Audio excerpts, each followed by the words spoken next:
of 7:33 is now upon us, so I would like to call to order tonight's business meeting for Tuesday, December 15th. May I please have a roll call, Ruth Ann? Member Carter, I believe she has not arrived yet. Right. Member Demmett, Here. Member Patton, here. Member Pulaski, Here. Member Fisher is here.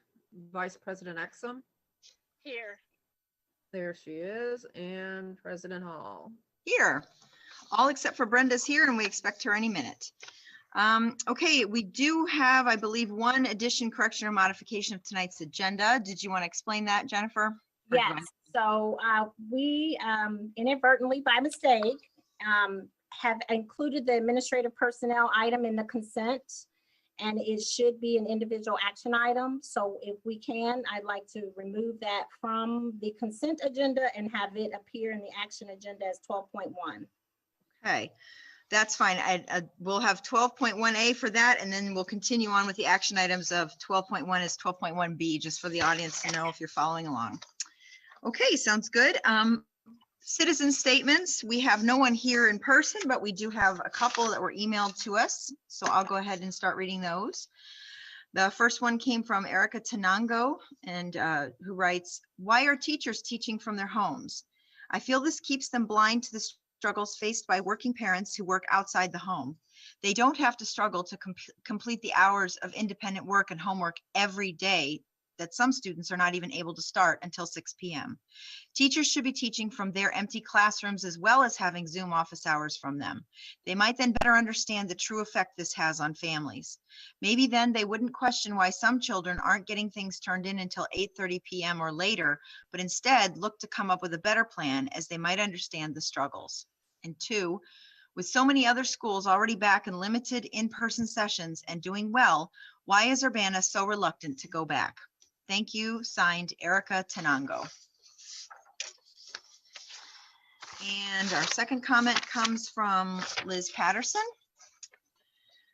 "It is a mistake to reopen our schools for in-person learning at this point in the pandemic. The numbers are surging locally and nationally. The holiday season in tandem with the cold and flu season will likely only exacerbate the already high positivity rates and continue to fill hospital beds. Clear metrics for a safe return need to be established by the school district before we return.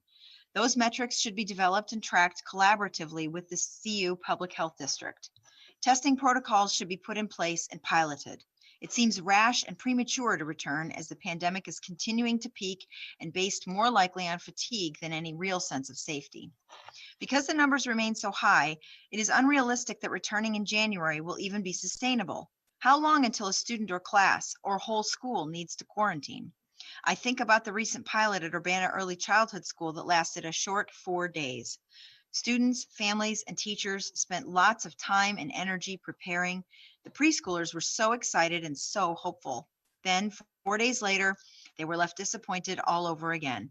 This concerns me both as an early childhood educator and the parent of a preschooler. 3, 4, and 5-year-olds need consistency. They need predictability. They need routine. They need to have time to prepare for and understand major life changes. They didn't have time to prepare for that back in March. None of us did. That upset to their schedule and their routine was devastating for many. Bringing them back now before it's safe will inevitably reopen that wound. It will upset that predictability and consistency that all young children need, that they have now in our remote only setting. Going back and forth between being in person and remote would be more detrimental than remaining strictly remote. Preschoolers also need warmth and comforting. How can we provide that in a socially distant way? What happens when someone falls on the playground and needs a hug? What happens when they're injured and need to be carried inside? What happens when a 3-year-old is afraid because they haven't been away from their family in almost a year? What if they want to hold their teacher's hand? Should we decline them? How can we help the preschoolers feel safe and secure without this developmentally appropriate reassurance? There aren't any good answers to these questions. We can't be both socially distant and truly present for our students. I think it's better to be able to show the children genuine affection over a virtual platform than have to decline them in person. In person, we're left trying to balance the risks and benefits of comforting a child while compromising the safety of that child, their family members, and oneself. It's a no-win situation. I've also been curious about the brain research that Dr. Ivory Tatum cited, indicating that young children do not learn effectively when on a device. I wonder about the specifics of the study. I wonder, were these live interactive lessons with educators and classmates, or were these passive videos, or maybe games played independently? Were they interactive? Were they live? I can imagine the ways in which a device is being used could drastically alter the results of such a study. When I see our student at the early childhood school on their Zooms, I see engaged learning, excitement, and interactive social experiences with their teachers and peers. I see inquiry-based learning. I see students as active participants, never passive viewers. I see students, families, and educators working as teams to provide authentic learning experiences to the preschoolers. Each month, students and their families receive deliveries of new hands-on materials from their teachers with a multitude of activities for academic and social emotional learning. Students and families are engaging differently, but engaging nonetheless. The last thing I want to share is my personal experience with COVID-19. I had COVID from mid-March through the end of April. I'm a young, healthy adult with no underlying health conditions. I was utterly incapacitated for more than a month and a half. My entire household, 4-year-old included, became ill. My partner and I had to take turns going to the hospital and caring for our preschooler. We had to teach her how to dial 911 in case we couldn't wake up. There were days when we could barely move. It was extremely difficult to care for a sick but active preschooler while incredibly ill ourselves. At the same time, we couldn't risk exposing anyone else by sending her to a friend or family member. It was an impossible situation.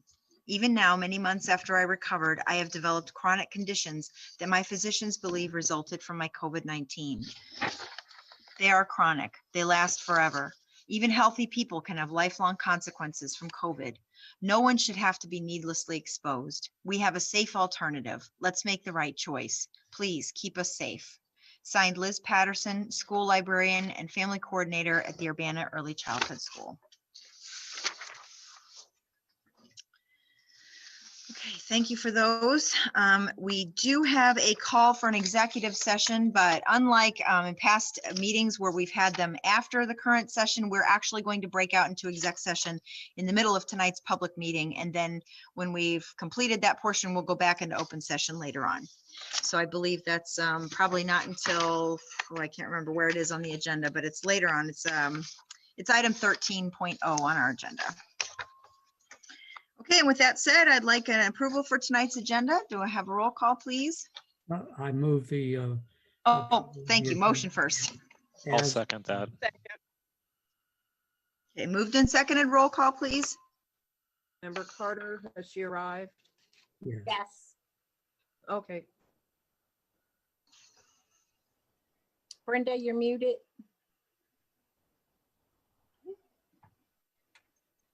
Was there? Was there a second ago.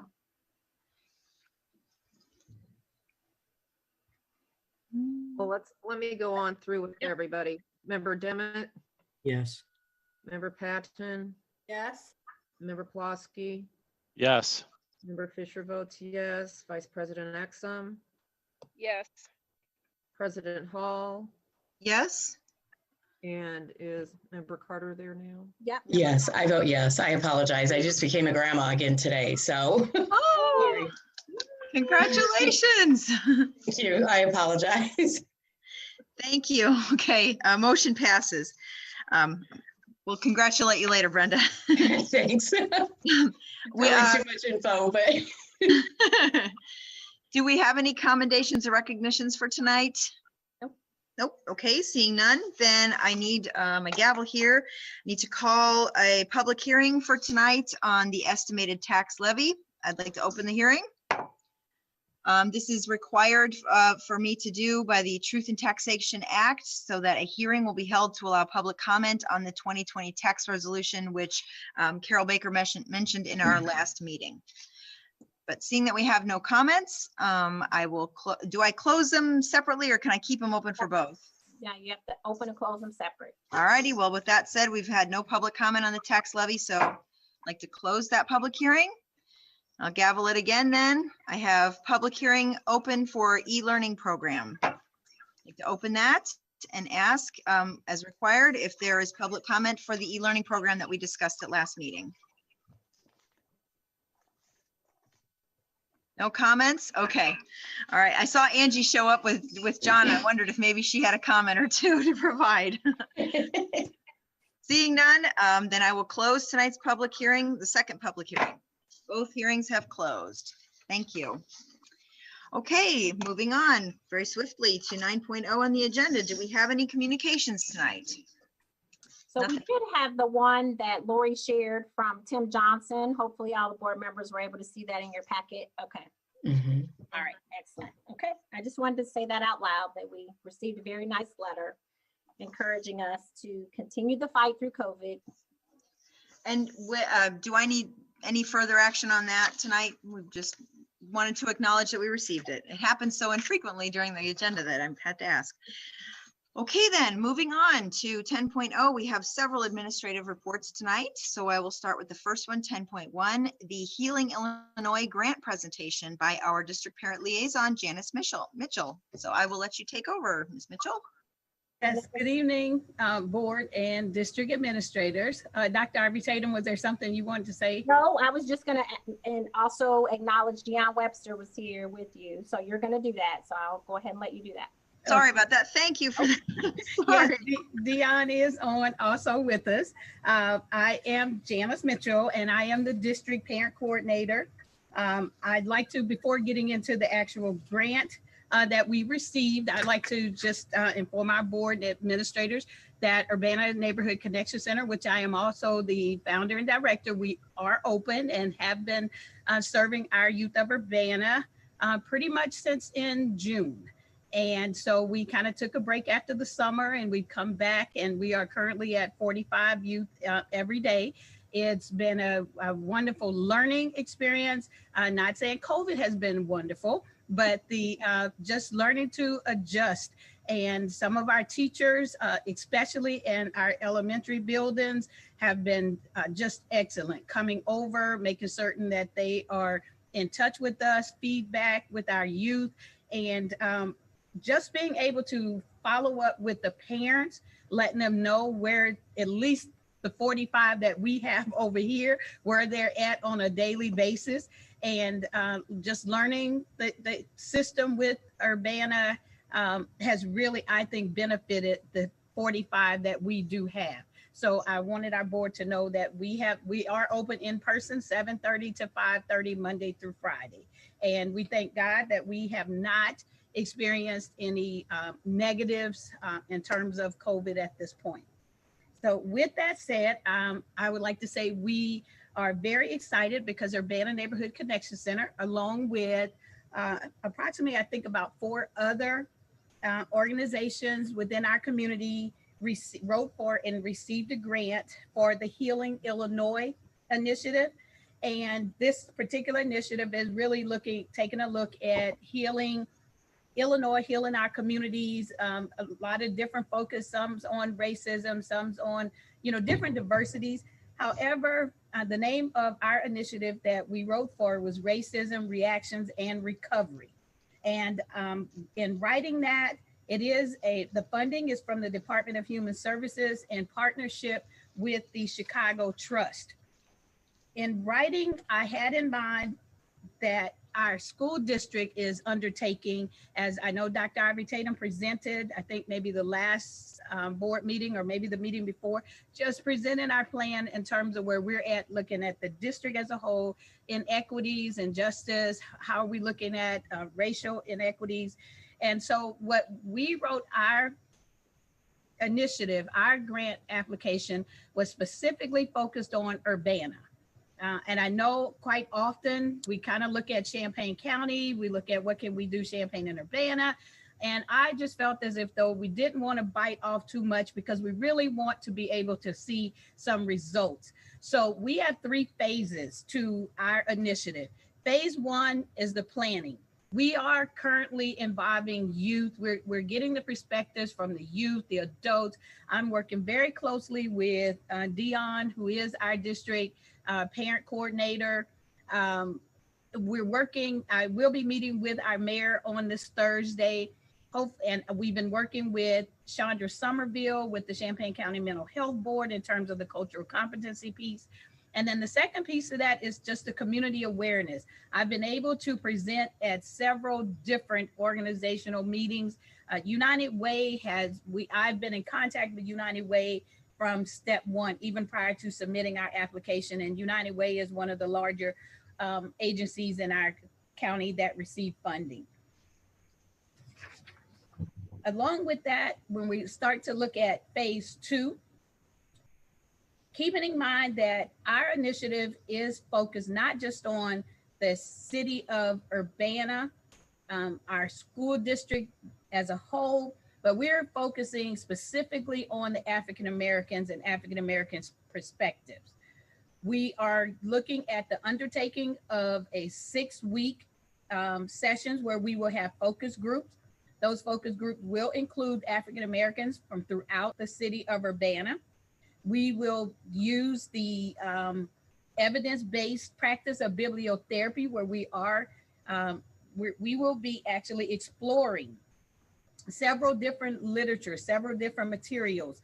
One in particular is it's a children's book, but it's also a children's book where parents could actually hopefully will read with theirs. Mommy, What is a Protest? Another is also the book that is called It's a Bird. And you may be familiar with that because it is by Christian Cooper, who was the African-American man in Central Park in New York, who was out bird watching. And he was actually encountered a white lady who decided to say, hey, I'm going to call the police and I'm going to tell him that a Black man is doing X, Y, Z. Well, the reason we chose that book, It's a Bird, is because that book is a comic book, and it's one that can be appreciated by adults as well as our children, because every page in there is seen through binoculars. But what is actually seen through those binoculars has to do with African Americans that have been killed at the hands of what appear to be racist acts. So whether it's by the police, whether it's by another citizen, we chose that book, along with some other materials that we will be taking a look at. We will have facilitators that will facilitate our 6-week sessions. All of the facilitators will come from the city. They will either live in, work in, very invested in our city of Urbana. As we begin this process, I'm hoping to work with UPTV and so that Facebook, so that we could actually kind of publicize some of the work that we're going to be doing, undertaking, because as we look at phase 3 on the next slide, you will see that we are going to begin with the end in mind. And the end in mind, after all of the discussions, after the focus group, we are going to look at pushing a campaign of human kindness. Human kindness, and you push the positivity. The U in positivity stands for Urbana. That is why I did not try to go countywide, across cities, because we really want that effort to go throughout our city and look at human kindness. Why human kindness? Because we know that there have been times when African Americans were not seen as humans, and we can't deny that fact. It's there. One thing I had to take a look at and honestly give thought to when writing our proposal was the fact that, one, the grant application, the funds were limited. 2, the deadline for implementation was very narrow. And 3, being realistic, we're not going to undo over 400 some years of what we've looked at as racist act in a matter of 3 months or a matter of $15,000. So I really thought through this and said, how can we make certain that we can see the results? Dion Webster and I have been working on a citywide, district-wide initiative well before this opportunity for funding came along. So she has the note. This is an opportune time because of where our district is. Our district, and looking at some of the inequities, we are hoping that at the end of the Healing Illinois funding, that we're able to just push forward through the human kindness and look at our village investment program. And that is an opportunity to engage our African American community within the city of Urbana, within our school district, district-wide, parents, youth, our employees, so that we can be progressive as we move forward. Again, it's a large undertaking, but it is a focused undertaking. And the focus is on Urbana. And I don't think that we could say that we're going to focus on the city of Urbana without saying we're focusing in on our school district, because our district, honestly, we know we're our city. We have our youth. The youth are the adults of tomorrow. And overall, our goal is to honestly make certain that the youth that participate, that we are in a process of not only acknowledging that racism exists, not just exist, that we will literally explore reactions as it looks. What does it look like in our schools? What does it look like as you go in the grocery stores? What does it look like when you're just hanging out in the park here? But lastly, we want to look at the recovery. How do we promote coping skills, coping mechanisms that are going to allow our young and our old to push past whatever those obstacles may appear to be that may hold them back when it looks like it's related to race, racism, racist, because I am a firm believer that there's one race, and that is the human race. But I am not naive to the fact that we do encounter those racist acts, and it's kind of where we're at. And like I said, I think it's a great opportunity that our district is in the place where we're continuing that work on looking at those racial inequities. And now we're looking at how the community as a whole, the city as a whole. And so I thank Dr. Ivy Tatum for giving me the opportunity to present to our board and to answer any questions that you may have related to this initiative.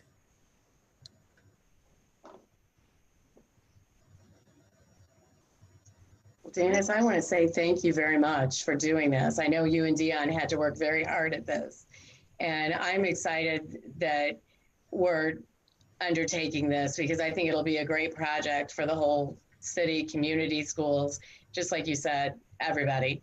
So I'm very excited that you're taking this on. Thank you, Brenda. Thank you. Janice, what, Oh, I'm sorry. Go ahead, John. I was just going to ask what the time frame is when you're actually able to get started, and how long do you expect I know you saw the study period was going to last 6 weeks, but how much longer beyond that? And Okay. when can we look forward to some concrete steps that we can, as a board, take that will help? Okay, well, we have definitely begun the planning. Dion can tell you she's probably between phone calls and emails and typing. So the planning process is there. We've actually pretty much secured the facilitators. We've reached out to facilitators within our district. Dr. Ivy Tatum, could I just make that announcement? Because as our superintendent, we've actually asked Dr. Ivy Tatum to serve as one of our facilitators. Dr. Preston Williams serve as a facilitator. I've spoken with Joe Cross, just to name a few. And honestly, the reason behind that is because I think that it's going to bring a different perspective, because I think that it's going to shed the opportunity for our greater community to take a look at what we have right here amongst us. And if we are not able and capable of charting our own path, then I just think there's something wrong with that. So we have begun that planning process. We will be, hopefully, in terms of the human kindness and that citywide theme. Of course, we won't be able to start seeing yard signs and billboards and posters displayed until over in the spring. Pretty much, we don't know what this weather is going to bring. But after the 6-week discussion groups and after we finished all of those focus groups, then we are immediately will set out to look at our whole village investment program.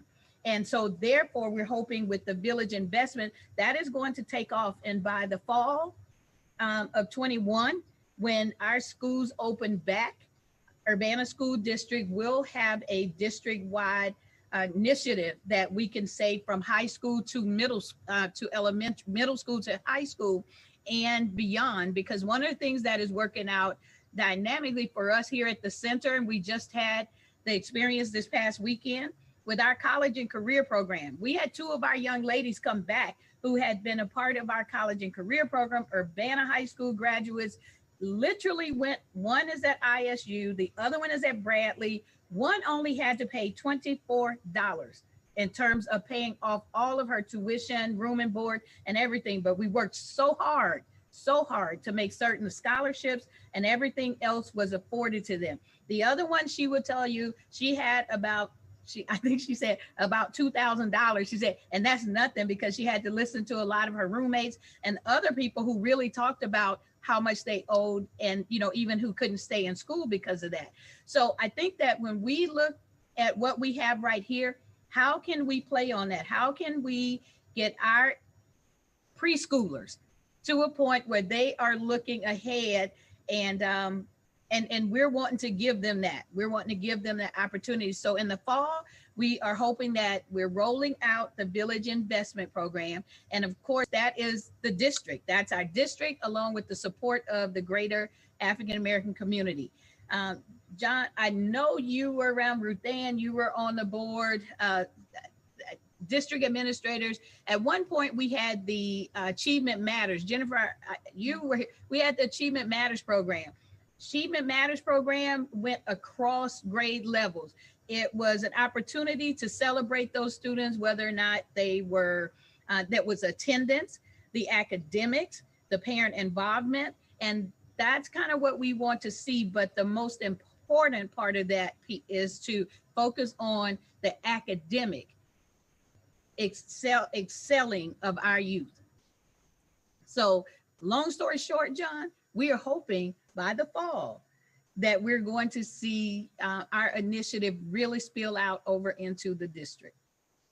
And John, I think the timing is nice from when we talked about the equity task force at our last meeting, because while we're focusing on, breaking down some of those barriers and talking about the inequities that are happening right here in the district, Janice is also going to be having those same conversations in regard to the community.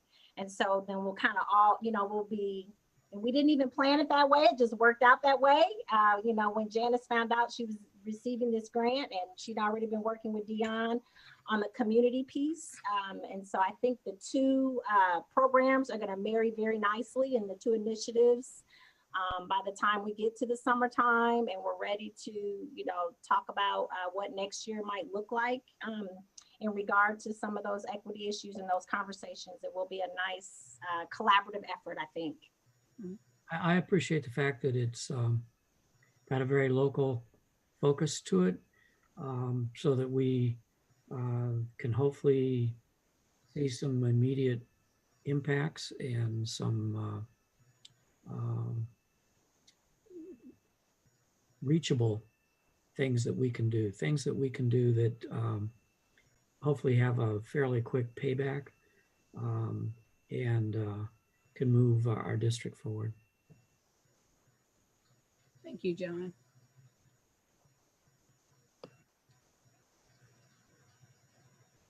I think Peggy was, go ahead, Peggy. Yeah, and John asked, you answered a lot of my questions, Ms. Mitchell, and John, in responding to John. The only other question I had is what target population are you looking at when you say youth? Is it middle and high school, or are you talking preschool and elementary as well? Actually, we're talking elementary, middle school, and high school. We are ordering, we're in the process of ordering the books. Actually, our community here at the center, because we have community days here at the center, but we will again, after the holiday, begin reading Mommy, What is a Protest? That is a book that across the center, all of our kids will be reading. The discussions will be occurring. I've spoken very briefly today during a Zoom with the director of Muhammad Area Youth Club. That's something totally different, but that is going to be an opportunity that our African-American youth are probably going to be in some Zoom sessions with the youth from Muhammad, and you probably guess they don't look like our youth here. So it will be the perfect opportunity for them to discuss some of those differences, just differences of opinions in terms of how and why, you know, certain groups think the way they do, and especially at such a young age. But we also want, during the focus group times, we are also hoping that we get families to participate. So we're hoping that in some of our breakout sessions, we will have parents and their children together. The good thing is that our poll questions are going to be the same no matter what group you're in. The facilitators will facilitate those discussions, but we're trying to get just get some guidance on what people are thinking across our city, across our district. So we are hoping to go from elementary up through high school. Great, thank you. And again, into adulthood. Yes. Sounds very exciting. Thank you for working on this on our behalf. Thank you. Thank you. You know, and I will say, because I thought Peggy was going to ask, but I will say one of the other things that we really had to take a look at, once we were awarded the funds, it was a very, very quick turnaround with the state to get everything back in. And then we started hearing the different organizations who also received the funding, who were awarded the funding. And the one thing that I had to be realistic about was the fact that given the other organizations that received the funding, given the purpose of the Healing Illinois funds and what they're supposed to be used for, if myself as an African-American in the positions that I'm able to serve in, do not take this opportunity to really focus on the African-American community, then I don't know which other organization is going to do that. And I really do mean specifically. So that's, that was a lot of thinking, because I know we're not used to saying we have this district-wide initiative and it's just for African Americans, or we have this citywide and it's just for, however, when we take a look at the end, I think that we will be at that place where we will say, this will help the whole, because we are hoping, again, like I said, for a citywide push, a district-wide push that of that human kindness. And I think it's important to note that this was not a grant that school districts could write for. I mean, this was a community-based grant. And the fact that Janice, you know, wrote a community-based grant and is wanting to partner with us, I think says a lot, you know, that you see the need, you're working with our youth and our families, and you see how that some of our students are struggling with all kinds of issues, not just remote learning. So I think being able to write it and work directly with us and work directly with our, you know, our families in the community says a lot, because I think the other people who wrote for this grant really wrote for the grant with the perspective of their own community agency or their own community work.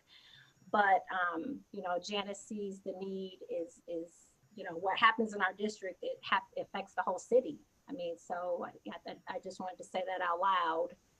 And kind of, you know, commend her for always bringing things back to us too, whenever she can. So. Thank you. I just want to say thanks. And, you know, again, we always appreciate all that you do for not only the youth in the community, but just for Urbana in general. I don't necessarily have any questions because I see your work firsthand. I've been at the center, and even during the COVID times, to be able to see, you know, how the kids are interacting and the space that they're in, and how you're keeping them safe with social distancing and all the measures that you put in place. And I just want to thank you for that. And, you know, there are definitely some families that I don't know what they would have done without you during this time to be able to offer the space for their children to go and to receive the support that they need to have a successful year while the parents are able to continue to work and put food on the table and take care of the household. So outside of the grant, we just are very appreciative of you, and keep up the good work, and just let us know if you need any support from us at all. Thank you very much, Tori. You know, I want to add, Janice, that the credibility you've built amongst the families and amongst our youth in our district and in the community, this is just a natural extension, which is the best way to frame this, and also allows you to make the best use out of the grant, is the credibility that already exists, should point towards a good success. So looking forward to it. Thank you. Again, are there any other questions? No, I thank you so much. I just wanted to echo my thanks for all the hard work, and it just proves again that Neighborhood Connections is just a jewel. I think it's a jewel in Urbana's crown of what the services and the wraparound that you provide, because it is works part and parcel with the school district so closely. And I really hope my little personal hope is that we come out with some great information that will help inform our strategic planning in the future, because I really hope that whatever you bring to us, we can implement in our schools for several years to come. It's fantastic. This is a nice story to hear about for once. It's a good positive thing. So thank you both of you for working so hard. Yes. I'm excited to hear what comes next. Well, thank you again for having Dion and I. Dion? Yes, Miss Mitchell. Okay, I want to make certain that Dion she's still here, and like I said, it's not even just a collaboration. I'm part of the school district, and John, you knew I was before I was ever employed in the school district. So Dion, I just appreciate, because Dion is one, as you guys know, she keeps your foot to the fire, and she's gonna make certain that we're doing just what we need to get done. So thank you. Thank you for staying late. Thank you. Okay, have a great night. Bye-bye. Bye, thanks. Okay, moving on to 10.2 of our, am I unmuted? Okay, of our administrative reports, we have the second semester, third quarter learning plans. All right, I'm going to jump right in, and I'm going to do most of the talking, but we've got other people here to answer questions, and Ms. Norton can jump in. There might be some other questions related to, I don't have a lot in here about transportation and meals and things like that, but as we get to that point, if there are questions about that at the end of the presentation, we can talk about that as well. So as you know, tonight we're talking specifically about elementary. We have already had our presentations around early childhood, middle school, and high school. Since the principals were here in Gerber not last week, the week before last, early childhood, as an update, has been making many calls and reaching out to families. And Todd, correct me, is they had about 75% of their people want to come back in person. Is that correct? I think something like that, yeah. A very large number. So the original plan that Mrs. Ladd shared with you when she was here at our last meeting, where they were going to have kind of small groups in the morning, because there's so many parents interested in returning in person, I think they are now exploring some afternoon sessions as well. And is that right, Todd? Yes, I think so. Just to be able to give all the people who want some in-person learning time an opportunity to have that. So I know they're going to make decisions around making sure that the 5-year-olds going to kindergarten are kind of prioritized. So I just wanted to share that as a celebration. We didn't expect that many pre-K families wanting to return, but so the early childhood people are really getting some really in-depth planning going these last couple weeks. Middle school and high school have been reaching out to families and coming up with schedules, trying to really encourage and invite and push some of our kids who may not have been as tuned in as we would have liked them to be the last few weeks, and then some who just need extra face-to-face and that extra hands-on from a teacher. So they're starting to also build up class lists at the middle school and high school as well. But tonight our focus is going to be on elementary, which is where we're going to be, as you saw the recommendation at our study session meeting, our recommendation is that the majority of the students are going to return in person at elementary, not in a full hybrid model, but in a model that we're going to talk about here in just a few minutes. So we've talked about these why now questions. I wanted to just keep them in there to make sure that our elementary families who may not have tuned into the PowerPoint last time had an opportunity to look at these comments related to one of our public comment people actually quoted one of the bullets in here about the needs of our younger students and how we really feel like our younger students will do better, many of them socially and emotionally in person in the classroom. Even though students will be utilizing devices while they're learning in person, we know that our younger students will still benefit from that face-to-face and human interaction. So we'll show you some sample or some pictures and video of what those classrooms will look like a little bit in regard to those devices there. So a lot of conversations around numbers and transmission rates and positivity rates. So we talked about this at our last meeting, but I kept this slide in here that we're really monitoring the positivity rates. We're monitoring these cases. I utilize the IDPH, the Illinois Department of Public Health website regularly. All of our agencies here in town, our public health district, you know, the News Gazette, there are a lot of different places that you can go on a daily basis to check the positivity rate. Our goal is to get into that moderate transmission rate, which would be less than 8%. And again, we don't have a crystal ball. We can't really predict where we're going to be later in January, but that is going to be the goal to get under those. And right now we've been seeing some of those dips. We don't know what might change in regard to numbers following the holiday season, but we'll continue to track those numbers. We discussed this last time too, but again, I wanted to keep this slide here for the elementary families that maybe did not tune in at our last meeting. We also have guidelines for operating schools during COVID from the CDC.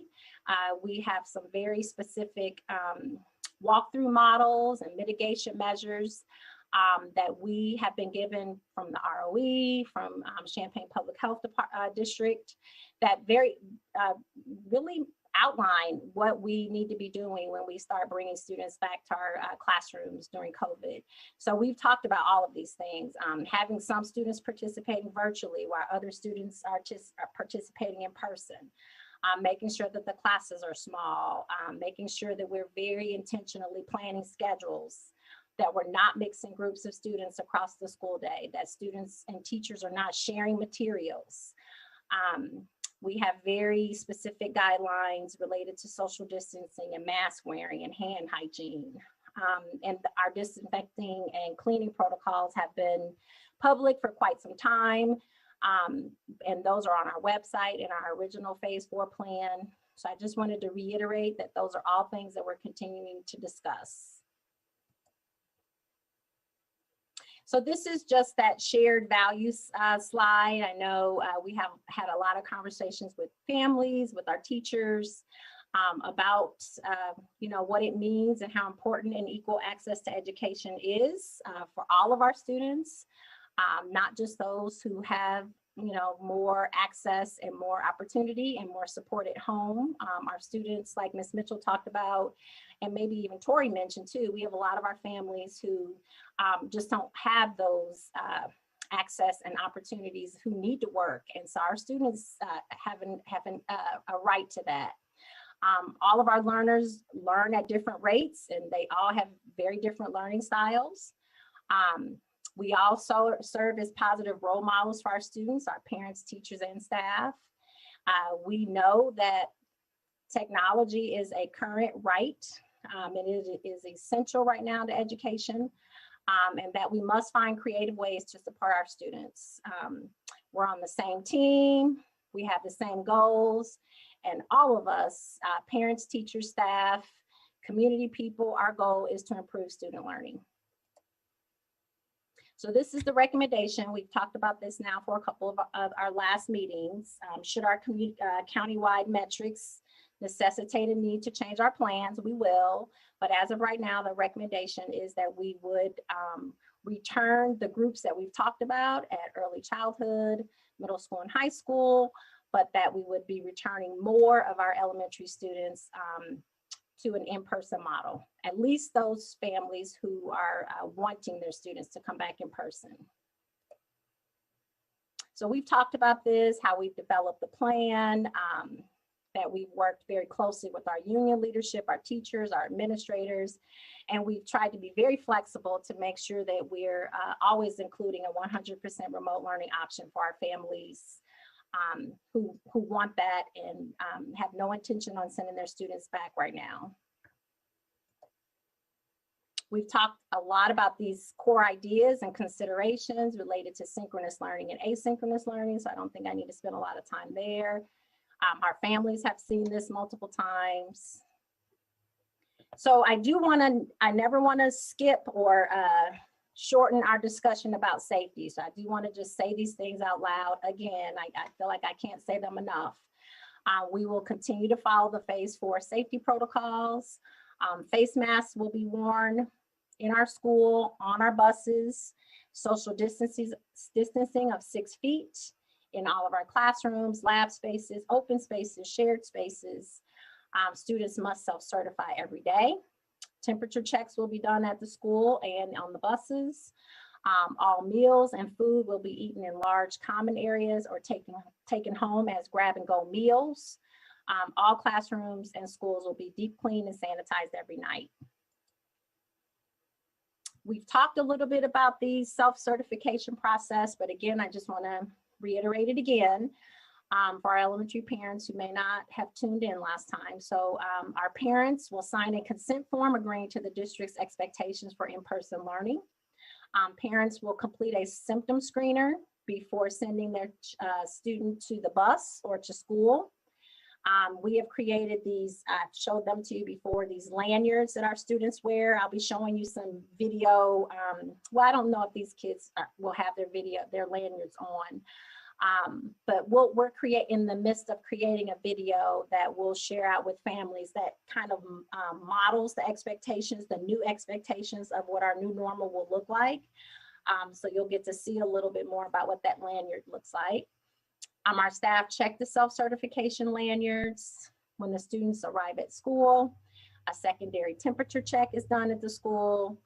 And one thing that all of our administrators and our staff members, for the students who were coming in person before and for the students who will be coming in person, we expect that if they get a phone call from the nurse or the principal or the secretary saying your student needs to be picked up because they're displaying symptoms, we expect those parents will make it there and have the means and ability to be able to do that.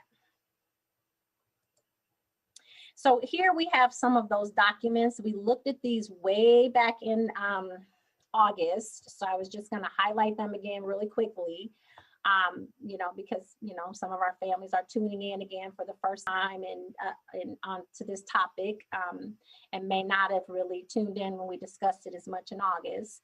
So we do have a staff contact tracing app. So Angie is our contact tracing person. She works very closely with the public health department, our district nurse and our district nurses. They have a very strict, and I won't go through the whole app because we've done that before, but our staff fill out the form. They indicate who they've been in contact with. We have them fill out the contact tracing form if they've been exposed, if they've been a close contact. And definitely when they've been identified as being positive. We also have a student exclusion letter. That this is the first time you're seeing this. So this was something that we developed with our nurses. We've always had a letter that we send home to families, you know, if students have a fever or if they have pink eye or they have a rash. So this is a very similar kind of form. Our nurses were utilizing this when we were used in the midst of the learning labs. So this is a letter that families receive if their students have shown any COVID-like symptoms. And I just kind of have to say our nurses were diligent and very careful about sending students home if they showed any symptoms. And as you can see with our letter, if a student has one of the symptoms, it doesn't have to be 2 or 3. If they have even one, then we do send them home. And they're not allowed to return without a doctor's note or some kind of documentation that they have been released from isolation or they've been cleared to return to school. So this is a letter that we developed in conjunction with our nurses, and we've been using it pretty, like I said, really diligently, and we plan to use it again when we have students come back in person. We also created a student tracking form. I'm gonna pull that up here. So this is a spreadsheet that and this is just a screenshot because I didn't want to share any names or schools or anything. But this is our student COVID tracking form. This is how we also gather information for our data dashboard. So Angie and I, and there are a few of us here at Central Office who have access to this spreadsheet. All of our nurses have access to this. Our principals have access to this. So this is where we kind of track you know, who the student is. We want to make sure we know who their siblings are. We want to know what their symptoms are, when they were tested. Do they have a doctor's note? Have we received the note back from the parents saying they've been cleared, when they can return to school, what bus they ride, if they ride a bus. And then further across in the spreadsheet are just some other comments about what are some locations where the student may have been when they were in the building. So this is a form that, again, student data is here. So, you know, we're really diligent about who's allowed to see this information because of all of our FERPA rules. But this is the way that we have it all color coded in different ways. And how we're keeping track of making sure that we're keeping our students safe. Once we have students back in the building, as you can imagine, it is going to be kind of a puzzle, making sure that we know who's quarantined, when people can come back, when teachers can return, when students can return. So I just wanted to reassure our families and our staff and the board that we have these tracking measures in place, and we've had an opportunity to use these already when we were implementing the learning labs. So it's always good to know that the systems are there, because if the systems aren't there, then the structures that we have set up just won't work. So just wanted to share that. You guys have seen the exclusion, I think this is the quarantine scenarios. Again, we work through, anytime we make a change to these, we work through them, we work through that change with public health. So we'll again review these with the public health district, our person who works with me on these, and we'll make sure that these align with what we're doing when we come back in person. You guys have also seen the return to work flow chart. So this was recently updated in conjunction with CU Public Health Department due to some changes with the Illinois Department of Public Health, their restrictions and guidelines about when people can return. So this was just recently updated, I want to say maybe a month and a half ago in November. So we've recently changed these. So anytime we get an update or a change in protocol from Illinois Department of Public Health, we will continue to always update our return to work and school flow chart as well. These are public, these are on the website for families. I know they were in the board packet, so hopefully any families who really want to study these, you're welcome to print them out. So timeline, you've seen the other schools presentation. We're talking about the elementary tonight.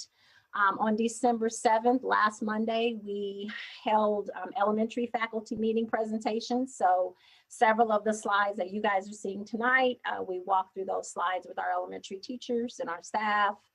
And we actually sent out the family survey after those meetings. Again, we wanted to make sure that we were hearing our staff, and I know some of them still have some misgivings about returning.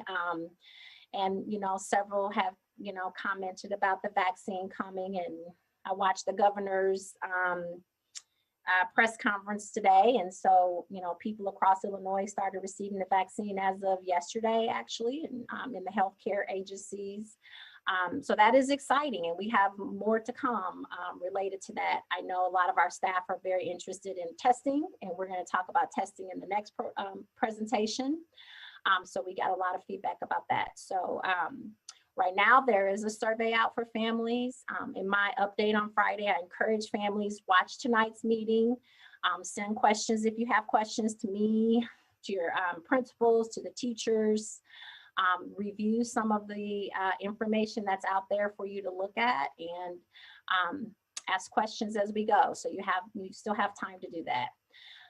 We're starting to create class lists based on the survey data that we're receiving.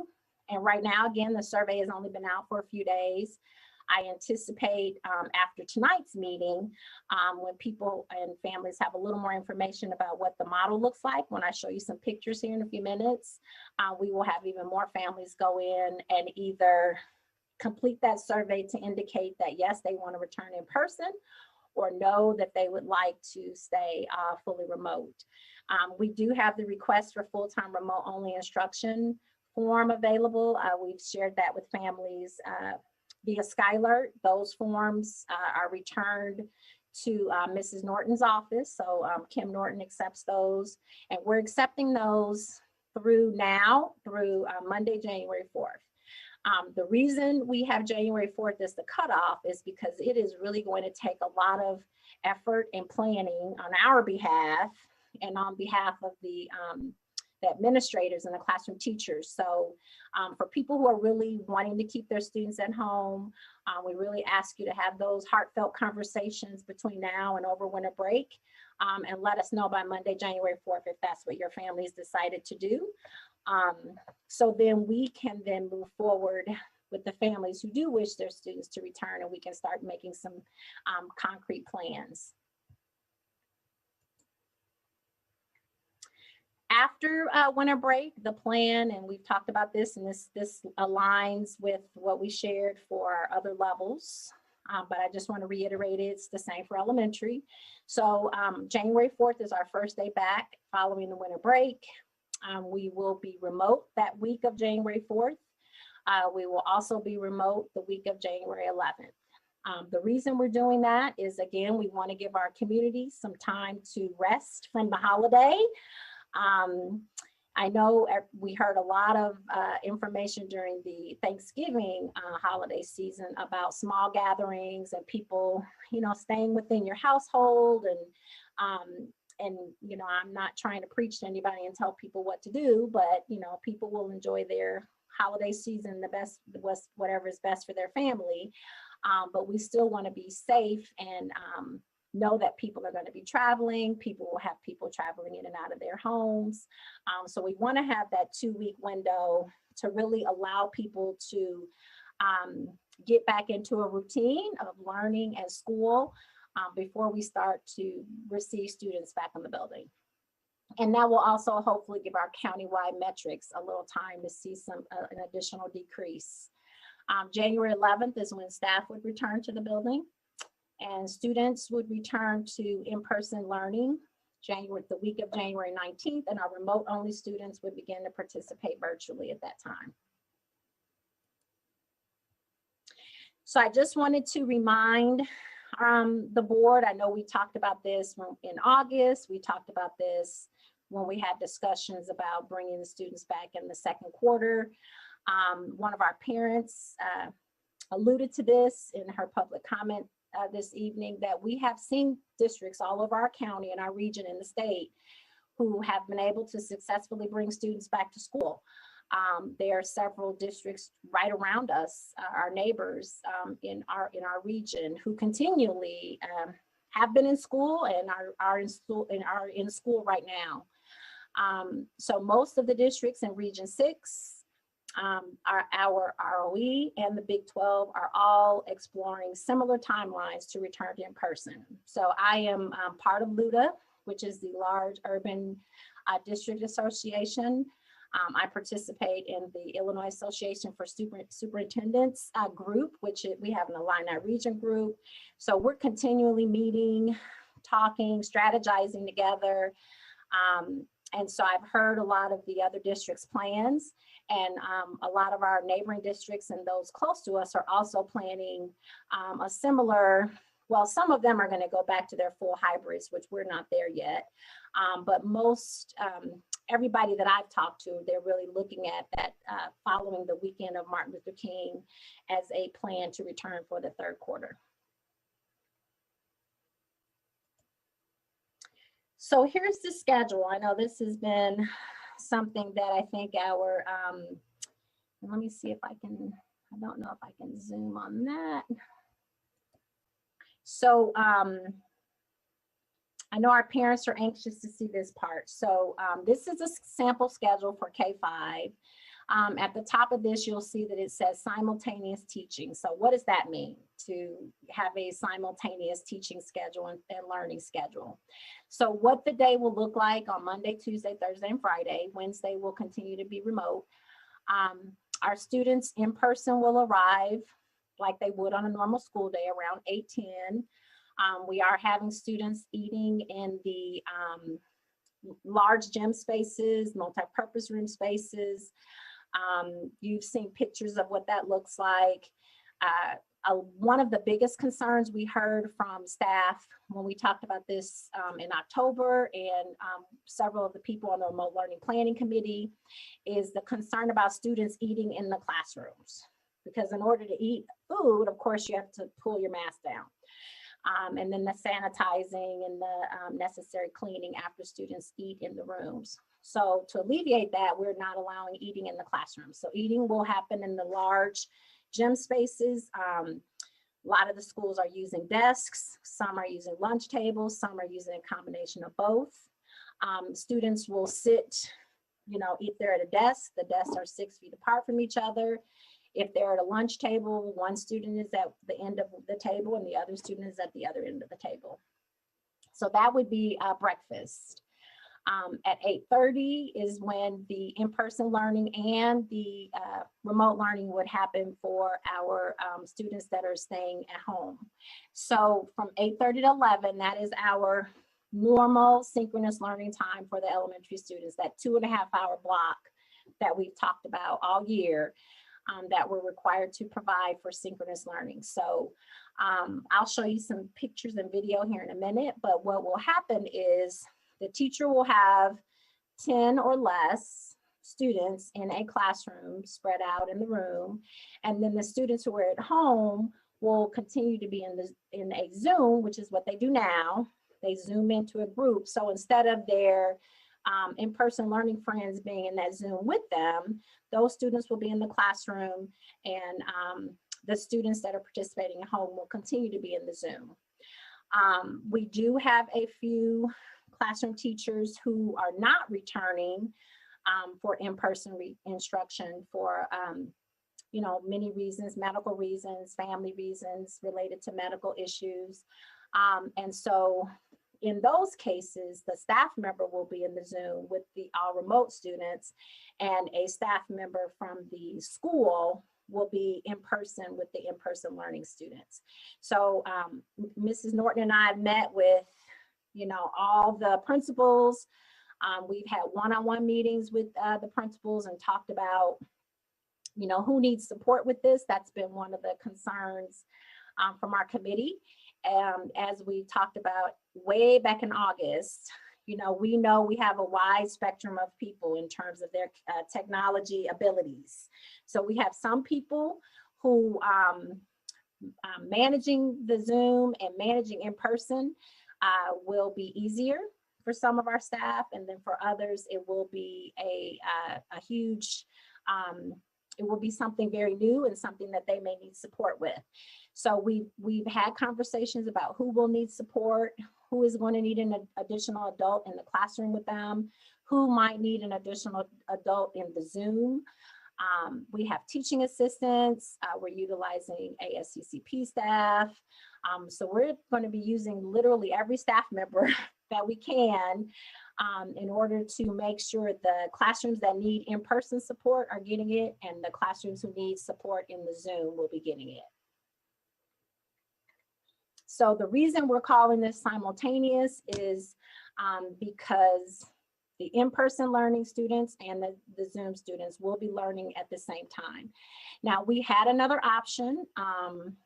During the second quarter, we had a lot of conversations with UEA leadership, with our teachers, principals. What they're doing in Champaign, or what they were doing for their second quarter, is the teachers were kind of teaching to both groups. So in the morning, they spent 2.5 hours with the in-person students, and in the afternoon, they were with their all remote students for 2.5 hours. What our teachers found is that kind of requires double, almost triple planning. The teachers would not be available for some of the other things that they do during the asynchronous time, like office hours. Some of our teachers do small group check-ins with students in the afternoon. There's some assessment work that happens. All of their grade level and collaboration meetings happen in the afternoon. So if we were to follow that model, we would lose our ability to have all of that 11:15 to 3 o'clock support that we've been giving at the elementary level, that many of our people on the committee, as well as the staff in the buildings, when we presented both models, felt like it was worth trying this to see if we can get the same impact and we're able to sustain the same level of learning that we've been managing with the all remote, and see how it goes. So the teachers, let me go back to the 8:30 to 11. So from 8:30 to 11 o'clock, the students will leave. Again, we're not serving lunch on site. So Carol's been working very closely with Arbor to make sure that we have grab and go options for students. So when students leave the building every day, they will leave with their lunch bag. And then in some cases, we're also going to be providing breakfast bags. So, you know, for students so we don't have to serve as many students breakfast in the learning lab spaces in the mornings. We're doing the same thing at the middle school and high school. So wherever we can, we're giving students the food as they leave the building and letting them take it home. Our teachers at the elementary level will then have their lunch and their prep. And then, as you can see, all of those asynchronous activities that have been really meaningful for staff will continue to happen from 11:15 to 3 o'clock. So what are the pros of this model? We've had a couple, different options that we've proposed to the elementary staff.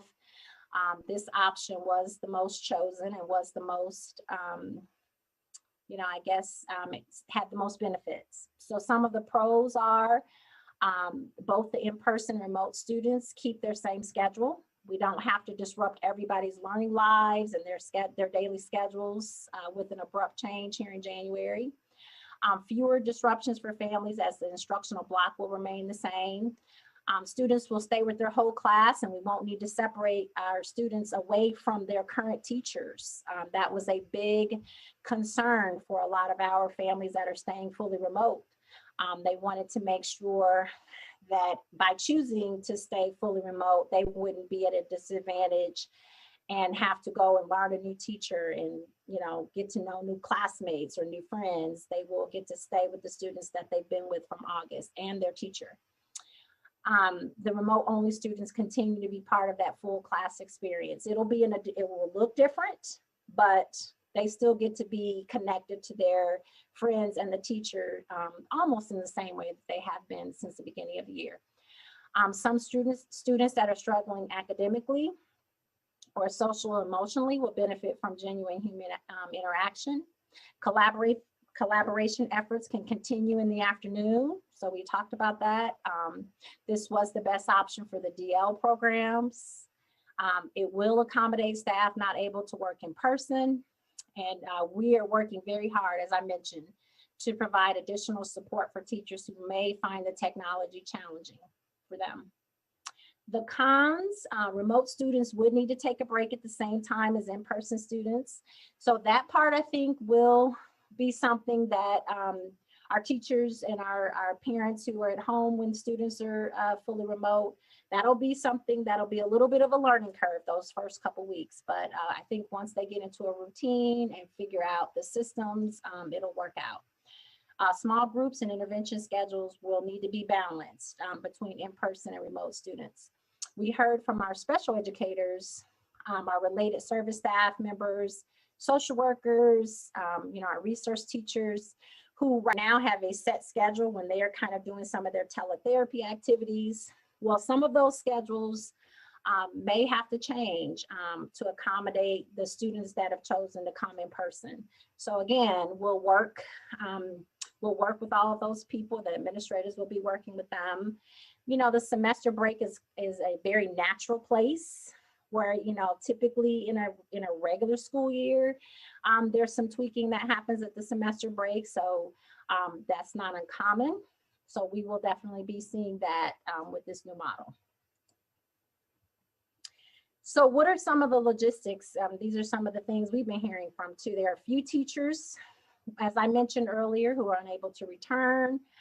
Families where the classroom teacher is unable to return, those families will be notified. We have a letter that we want to make sure if I'm signing up for in-person learning, I want to know if my teacher's not going to be there with me and my teacher's going to be in the Zoom and someone else is going to be in the classroom. We're going to let those families know that in case they choose to change their minds. Or for a lot of our families, it may not matter because the teacher is still going to be the primary instructor. So the teacher will be doing all the lesson planning, the teacher will be in the Zoom, the teacher will basically be doing all the teaching, but they will be doing it virtually and someone else will be managing the logistical things that are happening in person in the classroom.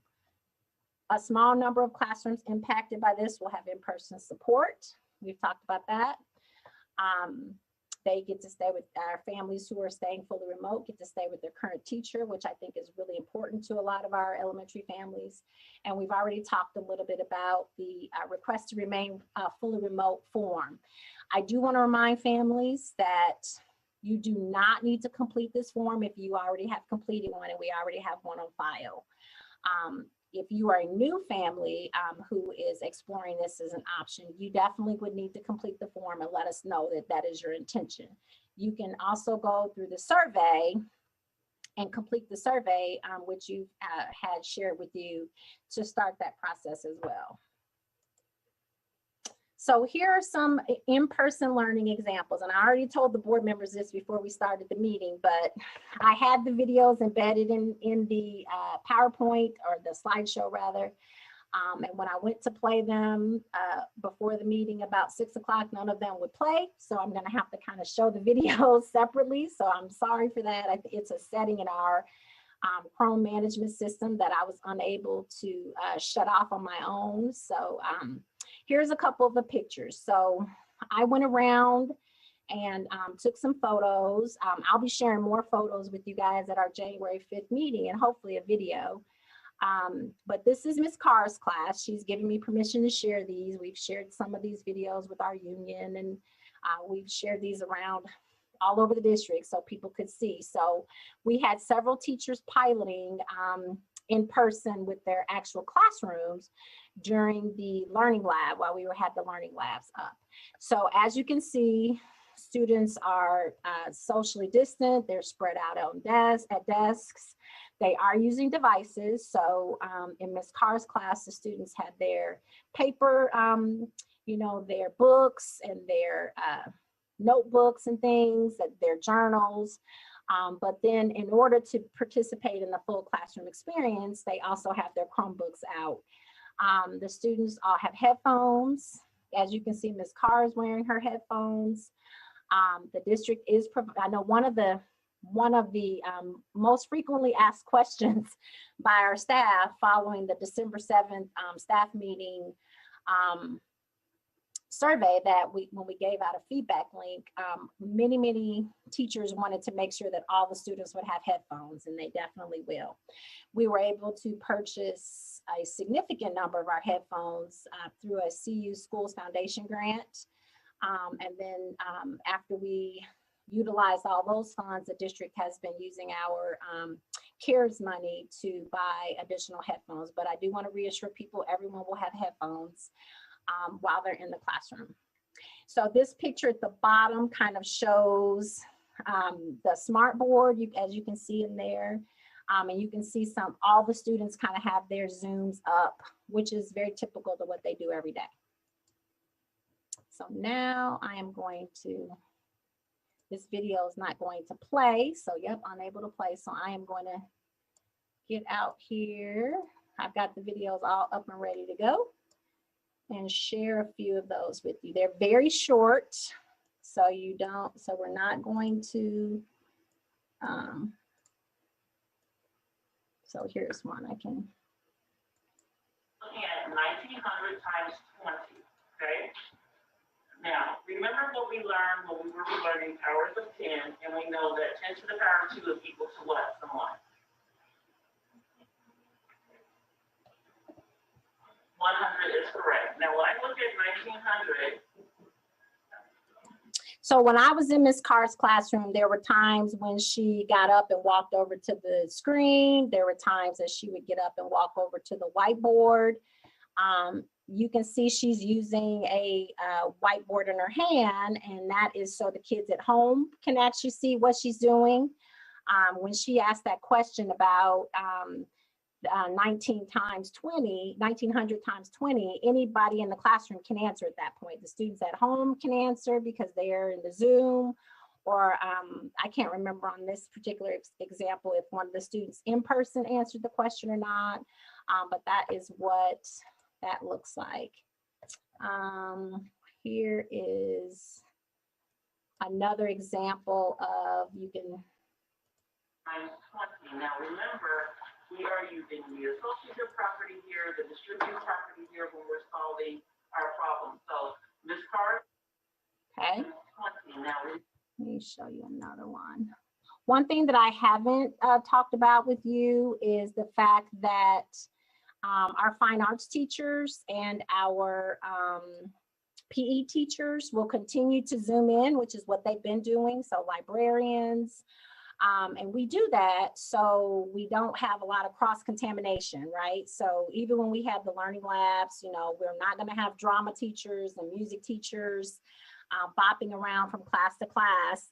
They will continue to Zoom in, which is another reason why the students in person will need their headphones and will need to have their devices readily available. So this clip is to show you how quickly they're able to transition into fine arts. So basically, Ms. Carr was just teaching a math lesson, and she says to the students, okay, it's time for us to go into drama. And she takes off her headphones, and the drama teacher zooms in. So I'll let you see what that looks like here.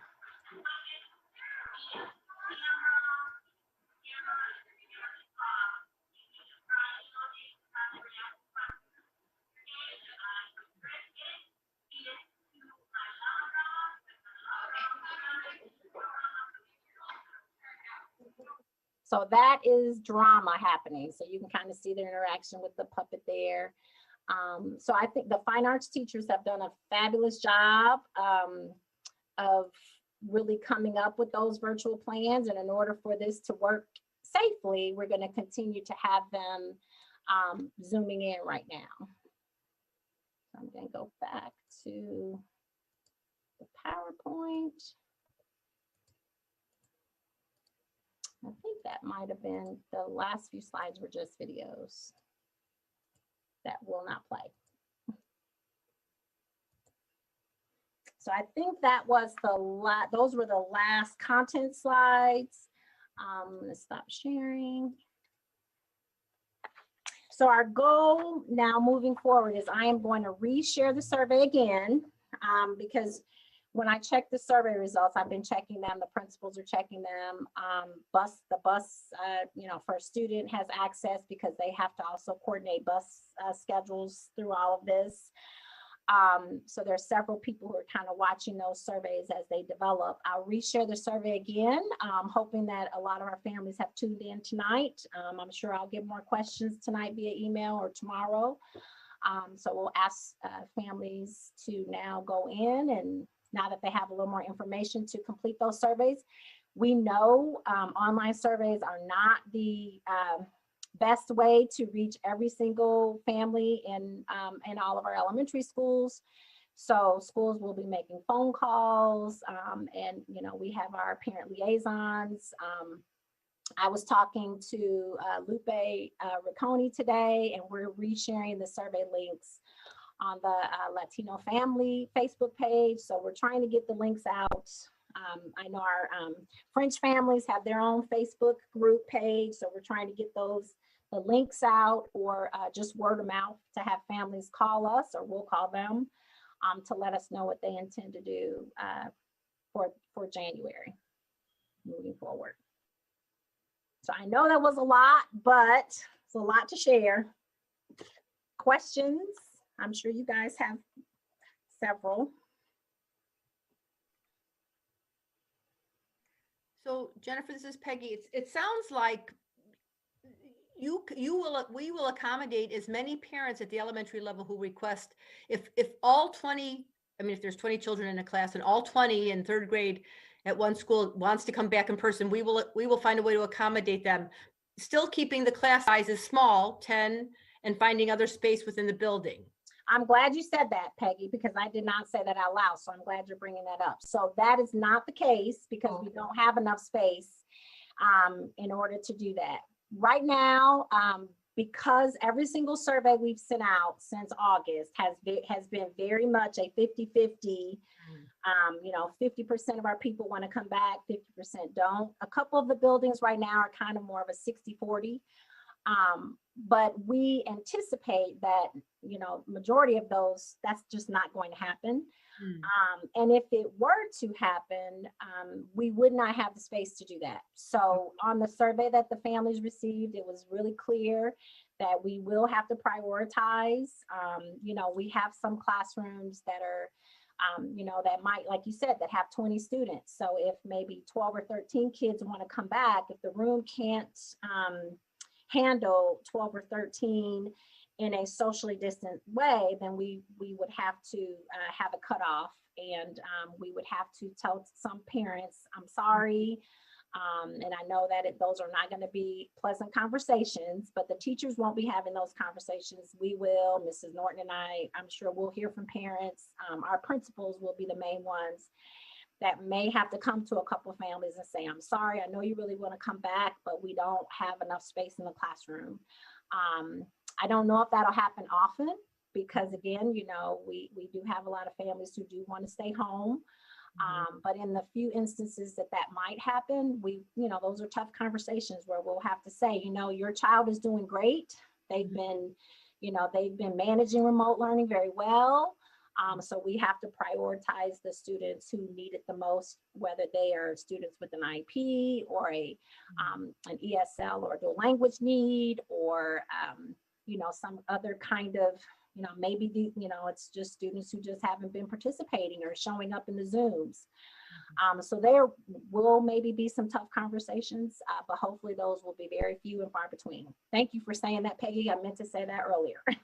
But should parents still, even if the remote is going fine for them, but they would prefer? Oh, absolutely. Should they go ahead knowing full well that they might not be accommodated, but they don't know how many others? Okay, so they should. Absolutely. Yes. No, absolutely. If you want your student to come and that is a priority for you and your family, then please indicate that. Let us call the school, complete that in the survey, and we'll do our best to accommodate. Now, our goal is to stay around 10 is kind of our magic number. However, we do know that you guys who have been around and been part of those facilities discussions, there are some classrooms that are much larger than others. So there are some classrooms in the district that could handle more than 10 students. But again, we will be very careful not to put more than 10 in a room unless we know that the space will allow more than 10. Thank you. Yep. Other questions or comments or? I guess one of the questions I have is with regards to staff who are there's a certain number of staff who won't be able to participate, correct? So what contingencies are you putting in place to ensure that, you know, that we maximize the number of classrooms we have available for people who want to attend in person? So right now we're working individually, you know, we know who those people are. Angie has all those requests. You know, I've met with all the principals, so we know who the classroom teachers are. Now, again, we have a lot of other people who have also made those requests, but our priority is classroom teachers because they have to be, you know, we need somebody to physically be in those spaces with the in-person learning students. So as you guys will remember, I want to say it was the end of October, we received that concession from Illinois State Board of Education that we can have people in those in-person spaces that do not have to be licensed certified teachers. So we're using all of our really highly competent and, you know, qualified TAs, some of our ASCCP site coordinators who were running the learning labs. And running them like well-oiled machines. We're going to be utilizing those people as well. So Paul, I don't know if we're making concessions would be the way I guess I described that. I think we're working with everybody case by case with their individual needs. As you've heard, we are kind of, if you look at the middle school, high school model, we're not having the middle school people come all 4 days. So, you know, some of the middle school people will be in the building 2 days a week, the other 2 days a week, same for the high school. So at the elementary level, what we're doing is we're really asking everybody to come back for the morning and be in the spaces from 8:15 or from 8:10 until 11. And then we are saying to staff, if you have childcare needs, or if you, we know we have some of our staff who put in to teach remotely, but they said, you know, I only need to be at home for half the day. So they can leave at 11 o'clock and go home with this particular model, and they can continue to take all of their meetings and do all their office hours and things like that from home, if that's what they choose to do. So.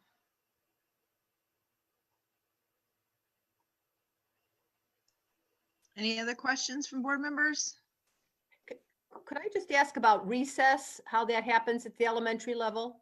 So we've had a lot of conversations about recess. In our full hybrid model, recess would be an option, but right now, because we only have the students for 2.5 hours, we are really trying, and they have, again, been not in school for such a long time. We're really trying to have our instruction be the main priority. You know, it's going to take a lot to take a recess break because kids are going to have to sanitize when they leave the room. They're going to have to wash their hands when they come back. So, you know, with the 2.5 hour schedule, you know, giving up 30 minutes for recess is something that we're not prioritizing right now.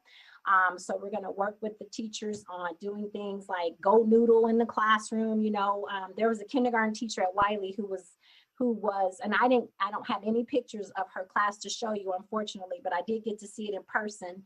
And, you know, the students were in their little squares around their desks, and she put on a video, and they just, you know, it was their way they got the sillies out, right? They danced around their desk, and they, you know, they wiggled and giggled and did all the things they needed to do. And that's what we'll have to do to, you know, to help with some of that movement, because we won't have the time to be able to allow them to transition outside. PE, you know, they've been doing the PE activities. So our PE teachers are planning things. I'm sure that will get the students up out of their seats and moving a little bit, whether they're at home or whether they're in the classroom. Now at the early childhood level, they are building in a gross motor time to their schedule, but that's part of their normal routine. for the time that the students are there. And they've got some really set protocols on how they're going to do that. So. Thank you. Yep. Kim, did you want to say anything else about recess? I know we've been hearing a lot about it. Oh, she didn't hear me. Kim, do you want to say anything else about recess? No, I think you covered it well. It's just difficult. Yeah. Yeah, it's just difficult when we also have students in tune at home to coordinate that. So that's why we want to utilize the classroom and some activities along with that. I had a quick question. What about the students who get help throughout the day? Will they be pulled out if they're in person, or will that person come in the classroom and work with them? How will that work out? Maybe Todd can answer. I'm not sure. Yeah, so we have talked about that. We have several of our special educators. I know Todd's part of the committee with Dr. Richardson. Several of our special education teachers that are part of the committee. So the special education teachers won't go into rooms because they're not going to cross-contaminate spaces, but they are going to be able to pull students individually or pull students, we're calling it like a bubble.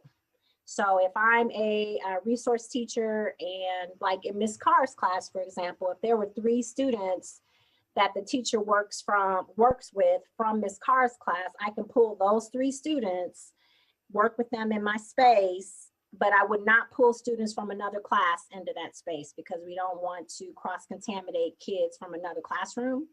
And then the teacher can clean, sanitize before they go get another group. A lot of our, our social workers, we've been talking with them about, they do a lot of teletherapy. So we have some of our social workers who are going to be working from home that are not going to return. So we're trying to work out a space where the students can still receive their confidential therapy with the social worker, not in the classroom, where everybody can hear what is being said, and they can go have that activity, have their one-on-one time with the social worker in a different space, even though the social worker's at home. So we're working through those details. Yeah, Jennifer, that's one piece of the model. I would also add that we also have that asynchronous time in the afternoon. So some of those therapies could be provided by teletherapy when the student is at home as well. So we're looking at a variety of creative models to meet student need. And Todd has guidance that he's been working through with his team and with Dr. Richardson that they're going to share out. Maybe have already shared out, or we'll be sharing. We're about ready to. We wanted to have this meeting first, but we're close. Yes. Yeah. Great. Thank you very much. Sure. Other. Okay. Well, again, I know parents, I know you guys are not afraid to email me, so send me an email if you have questions. Email your administrators. They can also help you. We're happy to, share. I can send more pictures. We've been working really collaboratively with our UEA leadership. So, we meet regularly. And so I feel like we're in a good position to move forward.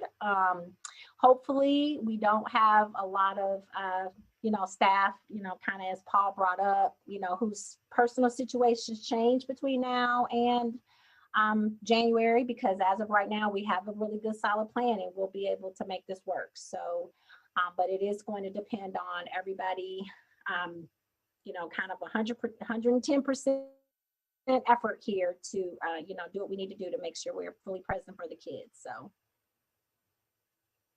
okay. Thank you very much for all of that. Again, Jennifer, just reiterating all the hard work everybody in the district's been doing to think about every possible outcome. I'm really looking forward to turning a corner in 2021. Yes. Okay, let's take a breath and I'll read out what you're up to next. You've got a full plate tonight. 10.3 of our administrative reports is again, Dr. Ivory Tatum is going to be talking about the COVID-19 rapid antigen test pilot program. So this is exciting news that I wasn't planning on doing this extra presentation tonight, but we recently were identified by the, here, I'll go to our first slide here. as a pilot, phase 2 pilot district. So we're one of 40. And we literally just found out, I'd applied for this, I don't even remember how many weeks ago, way back when we were struggling with how were we going to pay for shield testing, and where were we going to get $200 and whatever $1,000 that we needed every time we needed to screen and test people. So I was surprised and really pleased when I found out last week that we were going to be able to participate in the Abbott Buy Next Now rapid antigen test phase 2 trial here. So I know I'm not going to be able to answer all your questions tonight, and I'm going to try. Again, as the language in the agenda says, these are very, very early preliminary conversations. I'm learning a lot. I've had several conversations with people from Illinois State Board of Ed and IDPH. I'm trying to meet with all of our stakeholder groups about this. So there's a lot of planning still to come. But hopefully when we come back on January 5th, I'll be able to give you a more concrete plan of what this will look like. So as of right now, rapid antigen tests can be used for symptomatic students and staff, which is the model you may have heard about that Unifor is using with Carl, and or surveillance testing of staff. So we at this point are talking about doing both of those things. So I've had a meeting with the nurses. I have met with UEA leadership. I'm going to be meeting with administrators on Thursday. And if we are able to have the manpower and the means, and our application is approved, so I've almost got all the paperwork completed for that, we will have a model where we can have a diagnostic option for symptomatic students and staff, and we will do once a week screening of all of our staff members. So I'll get into that a little more depth. This is just information. And again, these are not my slides. These were I asked if we could use these slides. These were the slides that were shared with all the superintendents participating in the pilot on Thursday. So they shared these with us and said that, what'd you say, John? Think you're screen sharing, you're not. Oh, it's not sharing. Sorry. All right, now can you see it? Okay, perfect. So I'll go back here. So this first slide was just kind of mentioning that we're able to do this through the Office of the Governor, the State Board, and Department of Public Health. And this is the name of the test, the Abbott Buy Next Now COVID-19 Rapid Antigen Test. So this information on this slide basically just talks about the phase 1 pilot. The phase 1 pilot was very, very small, just 6 districts, and they did a combination of piloting symptomatic, piloting screening of staff, and there are a couple districts that are doing both, which is what we're really wanting to do. So that last bullet, we're one of 40 districts that are going to be kicking off this phase 2 pilot as of last Thursday. So getting started. So we're talking about this tonight as, just kind of sharing with the school board what we would like to do. I have been in touch with our board attorneys, and we're already starting to develop some consent forms and waiver forms that we would need. And I have also notified Public Health Department that we have been identified as a pilot, as a phase 2 site. And Julie Pride is thrilled about that. And again, the more we're able to test and the more we're able to identify positive people through our screenings and surveillance, it just helps our community when we can do our part to help, combat the spread of COVID-19 and reduce the possibility of outbreaks. So CLIA, Clinical Laboratory Improvement Amendment Waivers, you're going to hear the word CLIA a lot in the coming weeks. So there's a lot of paperwork associated with this. We're going to receive a clinical laboratory number And there is a very specific reporting system. So as part, agreeing to be part of the pilot, we're agreeing that we, by receiving these free antigen tests, we are agreeing that we will report all the data to, not by name or not by, we're not reporting in that way. We are reporting the number of positive tests and the number of negative tests. I'm working right now to obtain the physician standing order. So we have to work with either a nurse practitioner or a doctor to provide a standing order for the kits. I'm trying to work with our school-based health center and have them be our partners in this as much as we possibly can. And so I've had conversations with the nurse practitioner there, and she's, taking things back to Promise Management team. So hopefully in the days to come, we'll have a little more guidance on how much the health center will be able to partner with us on this. So again, we are looking at having a symptomatic staff option, as well as a surveillance screening option. We're working on a parent waiver and a staff consent form. Again, we will not force staff to test if they choose not to test, but we will, work with UEA on encouraging people to take advantage of the surveillance option as much as we can. But again, it will be a voluntary process. Any parent who, we would not, of course, ever do a test or complete a test on a symptomatic student if we don't have a parent waiver. So we're working through all that language with our legal counsel as well. So this slide just talks about, how we would administer the tests. There is some very specific PPE guidelines for our nurses who would be performing the tests. We also have to have a medical waste disposal available in each site where the tests are performed.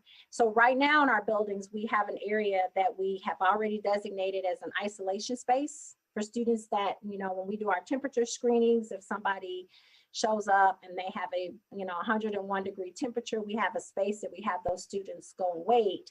So now we will need to have a designated space where the nurse could then take a swab of that student and then go and perform the actual test.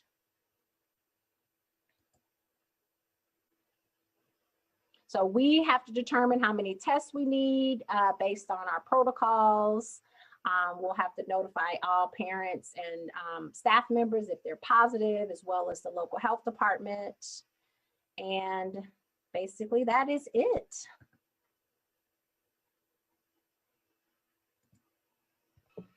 So right now, I'm going to stop sharing.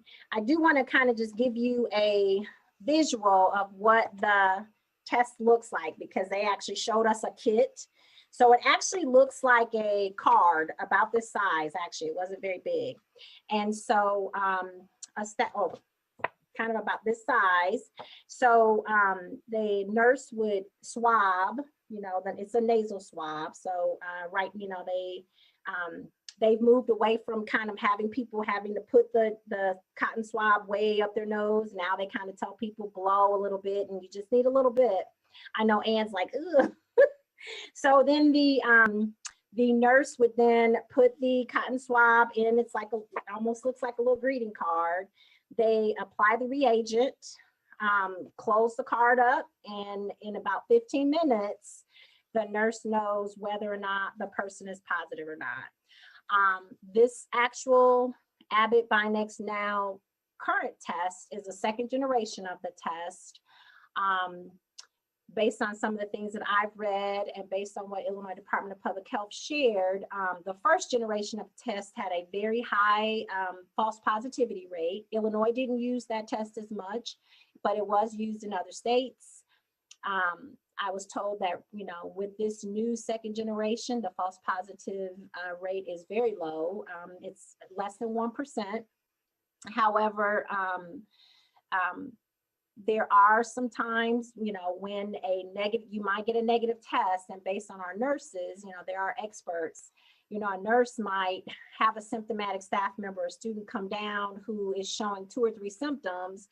And if they get a negative, rapid test back on that staff member or student, they may say, yeah, that I'm in my better judgment thinking that is a false negative, and send them to get a full PCR test, like at Marketplace or Carl or OSF or wherever they might go.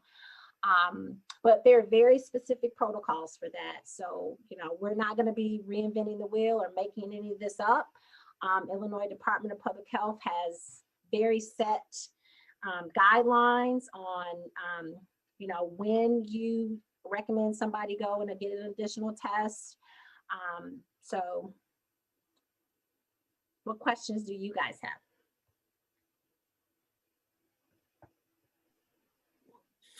So it's free for all staff and students who have symptoms, and for all staff who choose to take it who are asymptomatic. So it is free. We get to let them know how many tests we need and what we want to do, but they will provide enough test kits for us to test our symptomatic students and staff, and also screen our staff at least once a week. So we have about 800 staff members. So if I were to say, for the third quarter, we have 8 weeks of school. In the third quarter, we're going to need 800 times 8 tests, because we're going to screen every staff member once a week. And right now, again, we don't have a final plan, but what we've been talking about doing is, I was lucky enough to be on that call with some of the phase 1 pilot districts, and many of them are using a drive-up model. So very similar to what you might do at Carl or what you might do at a Marketplace.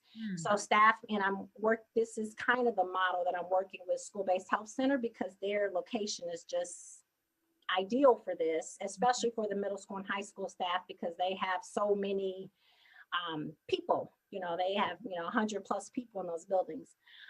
So staff members would not leave their cars. They would drive up. The nurse or whoever is helping us that day would come out. The Illinois Department of Public Health will provide transport tubes, which is just a little glass tube. So the person would swab themselves. The nurse would take the swab, put it in the transport tube, tell the staff member, go out and sit in the parking lot and wait. And they would take the test inside, add the reagent, and see what happens in 15 minutes. If the person was positive, we would send them a text and say, you're positive, you need to go home. These are the steps you need to take. After those 15 minutes, if you don't hear from anyone, then you're welcome to go park your car and go upstairs and go in the high school and go teach. So I'm trying to work with the School-Based Health Center on what hours we would be able to do that, where it won't interfere with them seeing their patients.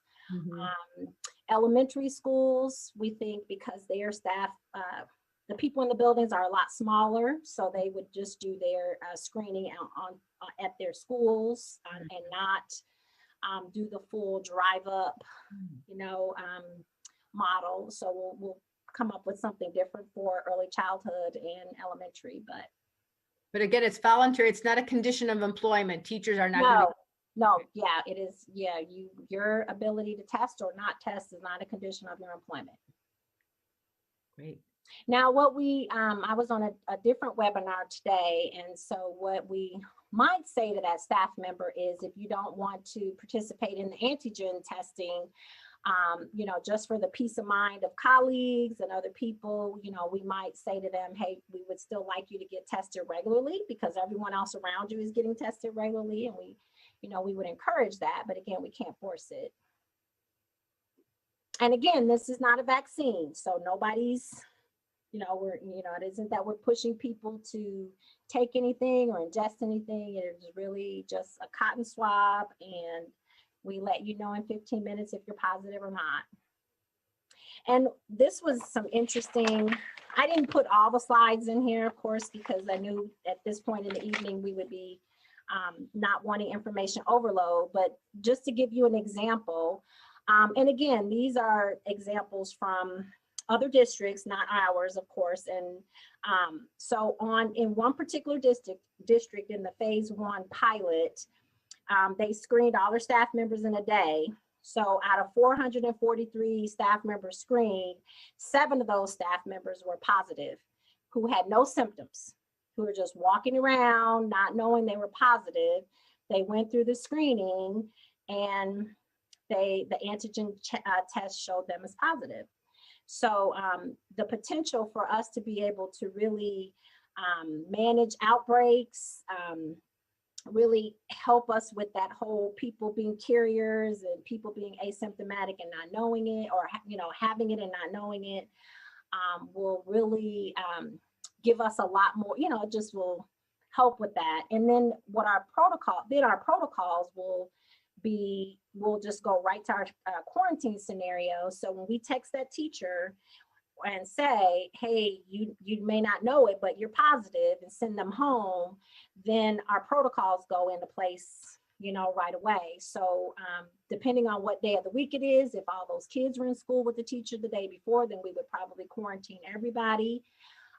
If this were a Monday morning and the kids had not been around the teacher, then we would get a sub and have the sub go upstairs and, in the middle school or high school and work with the staff members. So,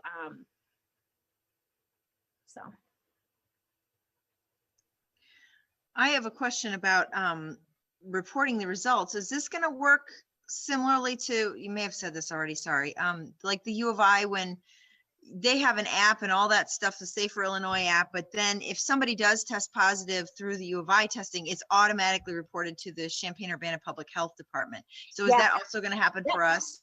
So Okay. it's called the Red Cap reporting system, and we're going to be required not just to report positive tests, but negative tests too. So that is the Department of Public Health's way of making sure that we're accounting for every test they give us. They don't want any of the tests walking away. So if they give us 500 tests, then they want to see results for 500 tests, whether they be positive or negative results. So we have 24 hours to input any results, from a test that was given into the, they call it the Red Cap reporting system. So. Okay. Mm-hmm.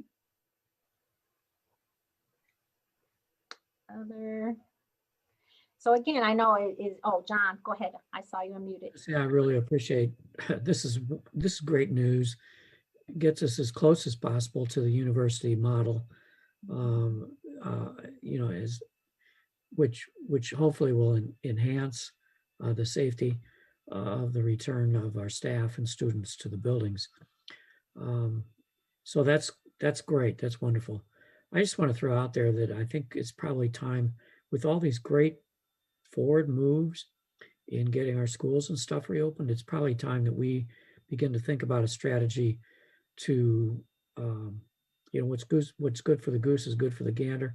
Let's start talking about our board meetings returning to being in person as well. And I know it's been a technology issue of having us in the room and the ability, the feedback and the electronic feedback and that kind of stuff. But I would hope somewhere along the line we can get ourselves back to meeting in person.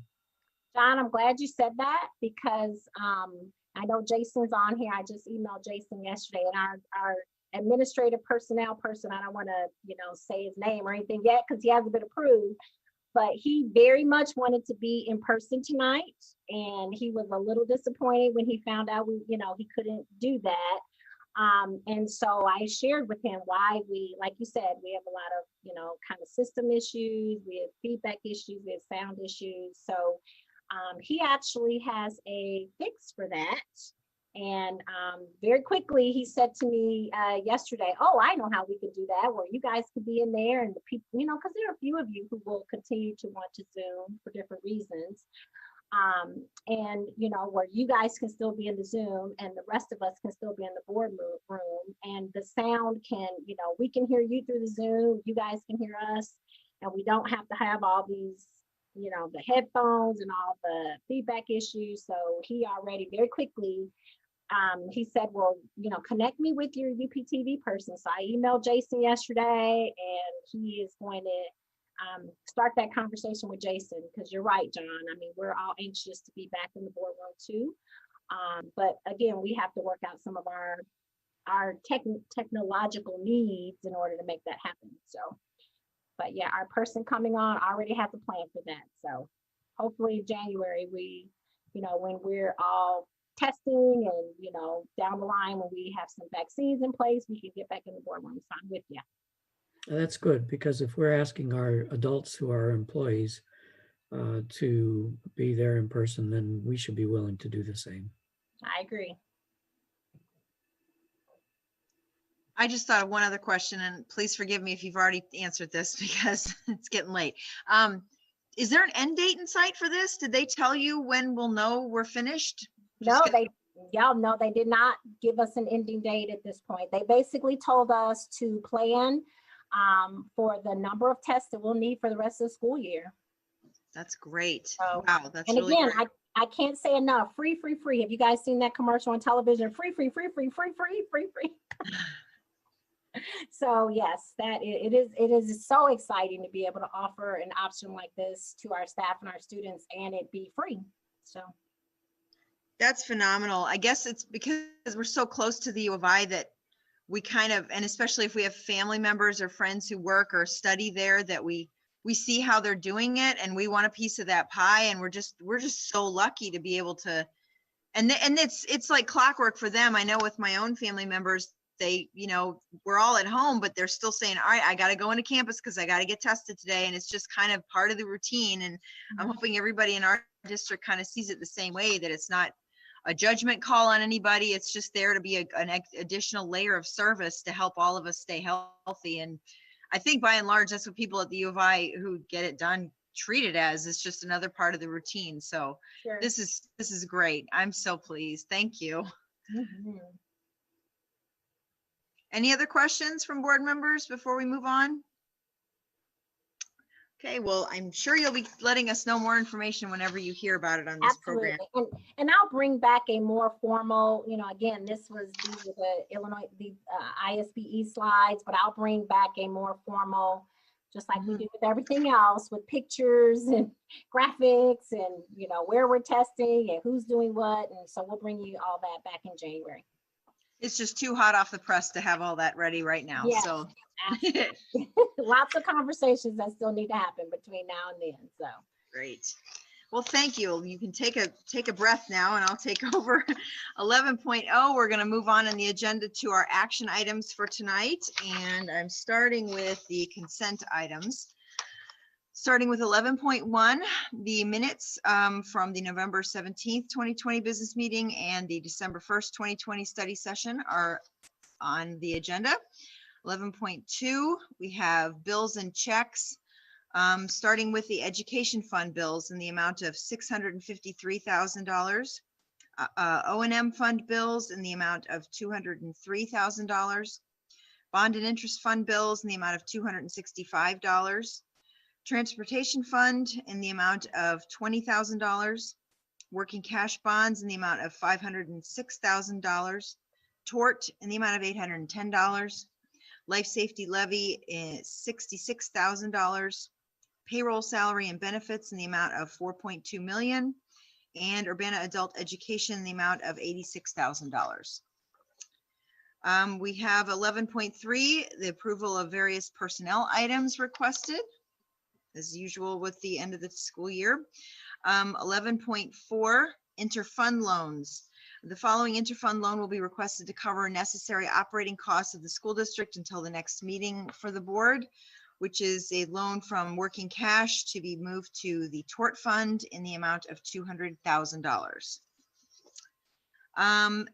Next up, we're moving as I mentioned at the beginning of the meeting, 11.5, the administrative personnel item is going to be struck from this list of consent items and moved down to individual action items. So we'll skip over that. And lastly, 11.6, the resolution authorizing and directing the sale or disposal of personal property in accordance with Illinois School Code. We have a couple of old outdated ranges and the Wiley Library weeding log. So with that, I'd like a motion to approve the action items. Consent action items. Thanks, consent action items. Thank you. So moved. moved. Moved, and do we have a second? John seconded that? Sure. Okay, great. Okay, roll call, please, Ruth Ann. Member Carter, Yes. member Demmett, Yes. member Patton, Yes. member Klosky, Yes. member Fisher votes yes. Vice President Exum, Yes. President Hall. Yes, motion passes. Okay, moving on to 12.0, we have our individual action items for tonight, and we'll start with the amended 12.1A administrative personnel, and I'll let Angie Franklin take over with that one.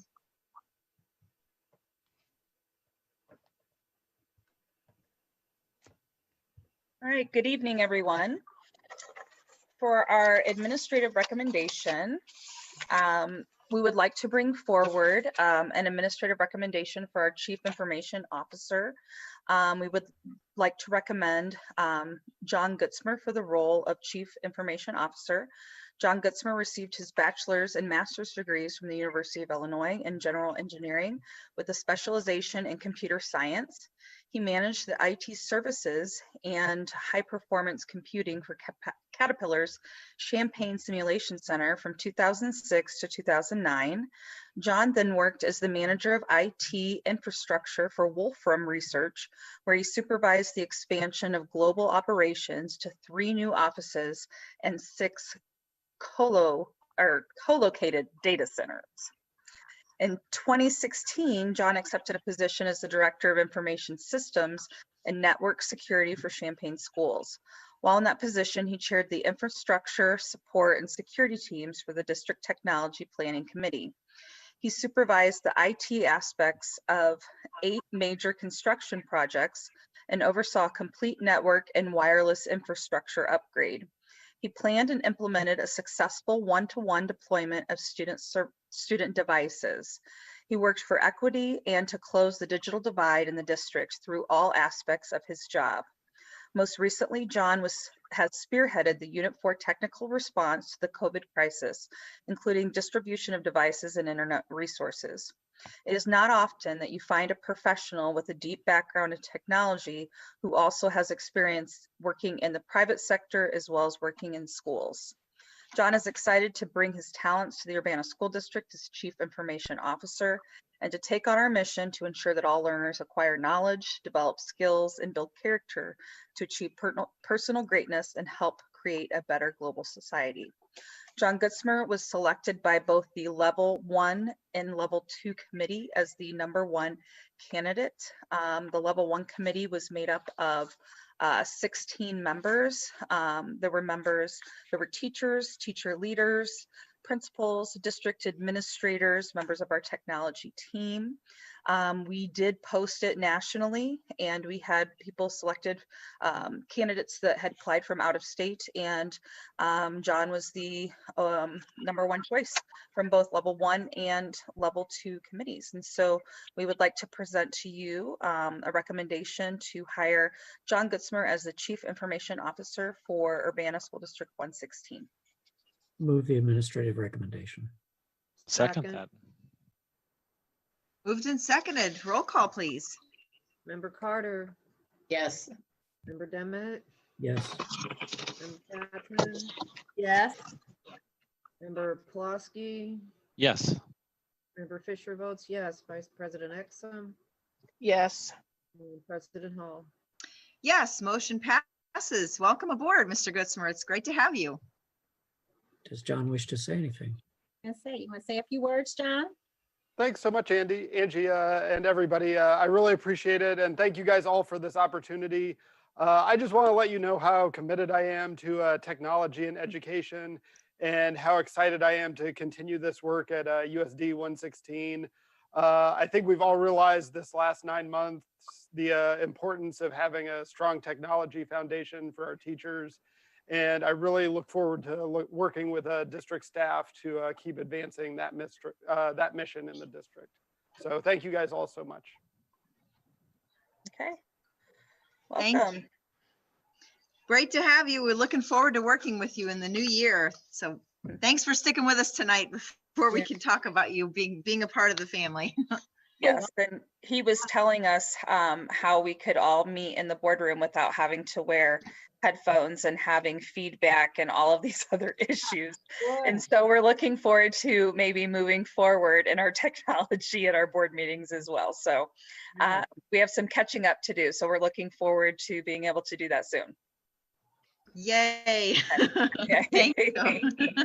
Thank you, Mr. Gutzmer, for tuning in so late. So go ahead and get some rest. And he's already, he's going to be starting to transition here soon so that he'll be able to hit the ground running come January 4th.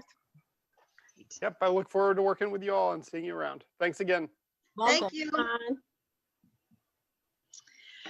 Okay, moving on. We have 12.1b. We'll talk about the gifts we've received. First off, we received a gift from Mrs. Linda Duong. I hope I pronounced people's names correctly, from Linda's Nails in Champaign, who donated 5 backpacks full of school supplies to Urbana Middle School. Second, we got Mary Barano from Urbana donated a trumpet and a few mutes to the band program at Urbana Middle and High Schools. The Thomas Paine PTA donated $1,000 to help with the purchase of document cameras for the school there at Thomas Paine. Anita Henry donated, from Urbana, donated $50 to the Urbana Middle School to use for student holiday gift bags. The Urbana Early Childhood School received a donation of $50 that was made anonymously. And finally, Urbana Adult Ed received 2 $100 donations totaling $200 from Arlene Anderson and Dorothy Newman. So I would like a motion to accept gifts and send a thank you card. Moved. Second. Moved and seconded. Roll call, please. Member Carter, Yes. Member Demmett, Yes. Member Patton, Yes. Member Pulaski, Yes. Member Fisher votes yes. Vice President Exum, Yes. and President Hall. Yes, motion passes, and thank you to everybody who donated so generously. Okay, item 12.2 is the resolution regarding the estimated amount necessary to be levied for the year 2020. We'll need approval for regarding the estimated amounts of $46 million for 2020, and I'll leave it to Carol. Do you have anything you'd like to add or say further about this item? I don't. This just basically gives me formal approval to move forward with filing this at the county clerk and moving forward with our levy. Okay. Do we have a So motion? So moved. I'll second that. By John, seconded by Paul. Do I have a roll call, please? Member Carter, Yes. Member Demmett, Yes. Member Patton, Yes. Member Pulaski, Yes. Member Fisher votes yes. Vice President Exum, Yes. President Hall. Yes, motion passes. 12.3, approval of the Urbana School District's e-learning program that Kimberly Norton presented to us at our last meeting for the 3-year e-learning program. Remember, we talked about this last time, but after we put the motion forward, if anybody has any last minute questions, you can go ahead and ask. Do we have a motion? I move acceptance of the e-learning proposal. Seconded. Moved and seconded. Do we have any last questions for Kim before we take a vote? Okay, seeing none, I'd like a vote, please, Ruth Ann. Member Carter, Yes. Member Demmett, Yes. Member Patton, Yes. Member Pulaski, Yes. Member Fisher votes yes. Vice President Exum, Yes. President Hall. Yes, motion passes. And our last action item is 12.4, the resolution authorizing dismissal of part-time education support personnel. Do I have a motion? So moved. I'll second. Second. Moved and seconded. Roll call, please. Member Carter, Yes. Member Patton, Yes. Member Pulaski, Yes. I wish we'd had a little discussion though, but Yeah, I was just gonna say, I think Peggy looked like she had a question. Okay, I'm sorry for moving forward this so quickly. Do we need a discussion time here? I just wanted the public to be clarified what we're actually voting on here. Thanks, Paul. Absolutely. So, yep, we were ready to say that. So, 12.4 is an adult ed teacher, and they are downsizing due to very low enrollment. So it's an ESL teacher. Because of the pandemic, people just haven't been coming in for the class. And so Shauna shared, the director of adult ed, has worked with this person.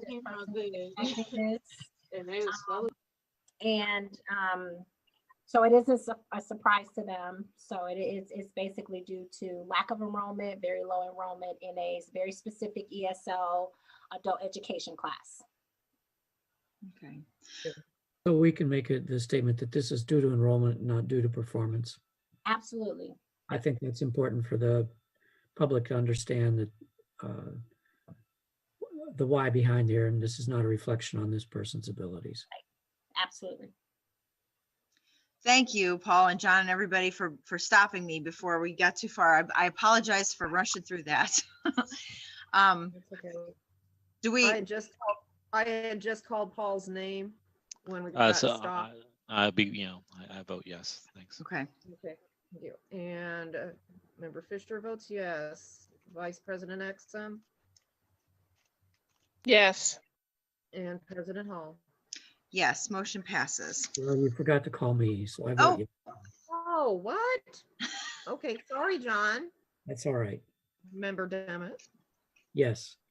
Okay. Sorry about that, everyone. Now motion passes. Okay, thank you.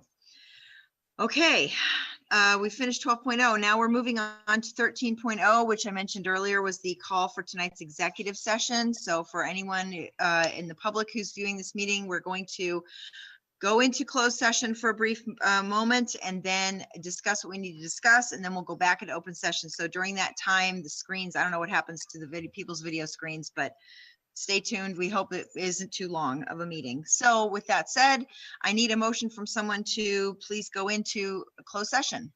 The No, whole I'm thing. sorry. For the purposes, I need to read the motion. Why?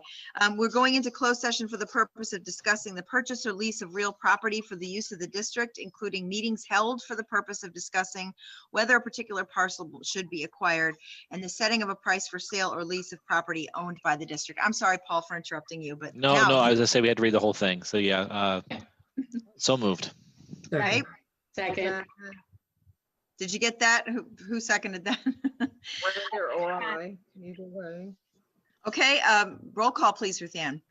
Member Carter, Yes. Member Demet, Yes. Member Patton, Yes. Member Flosky, Yes. Member Fisher votes yes. Vice President Exum, Yes. President Hall. Yes, we are now in closed session. Okay. So this is our first time that we've gone into a closed. Before we do that, I think Jason needs to. I was just gonna ask, so Jason, before we do that, I was gonna ask, so Jason, will he come back? Or do we not go back on to UPTV when we come back, or how would that? We will plan to go back on UPTV. I will go ahead and leave now, and then what we'll do is maybe have Lori text me when we're ready to go back into open session, and I'll rejoin. Okay. Are we on Facebook Live right now or anything like that? Does that? No. You're on, well, you're not. I don't think you're on Facebook Live, but you know, we stream this on YouTube and our live stream as well. But that's all controlled by this signal as well. So once I leave these meetings, they won't be seeing this. Okay. Thank you. Okay. Yep. Okay, we'll text you, Jason. Thank you. Okay, great. Thanks. Okay, I and just then we wanna- need to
connecting to audio, so good stuff.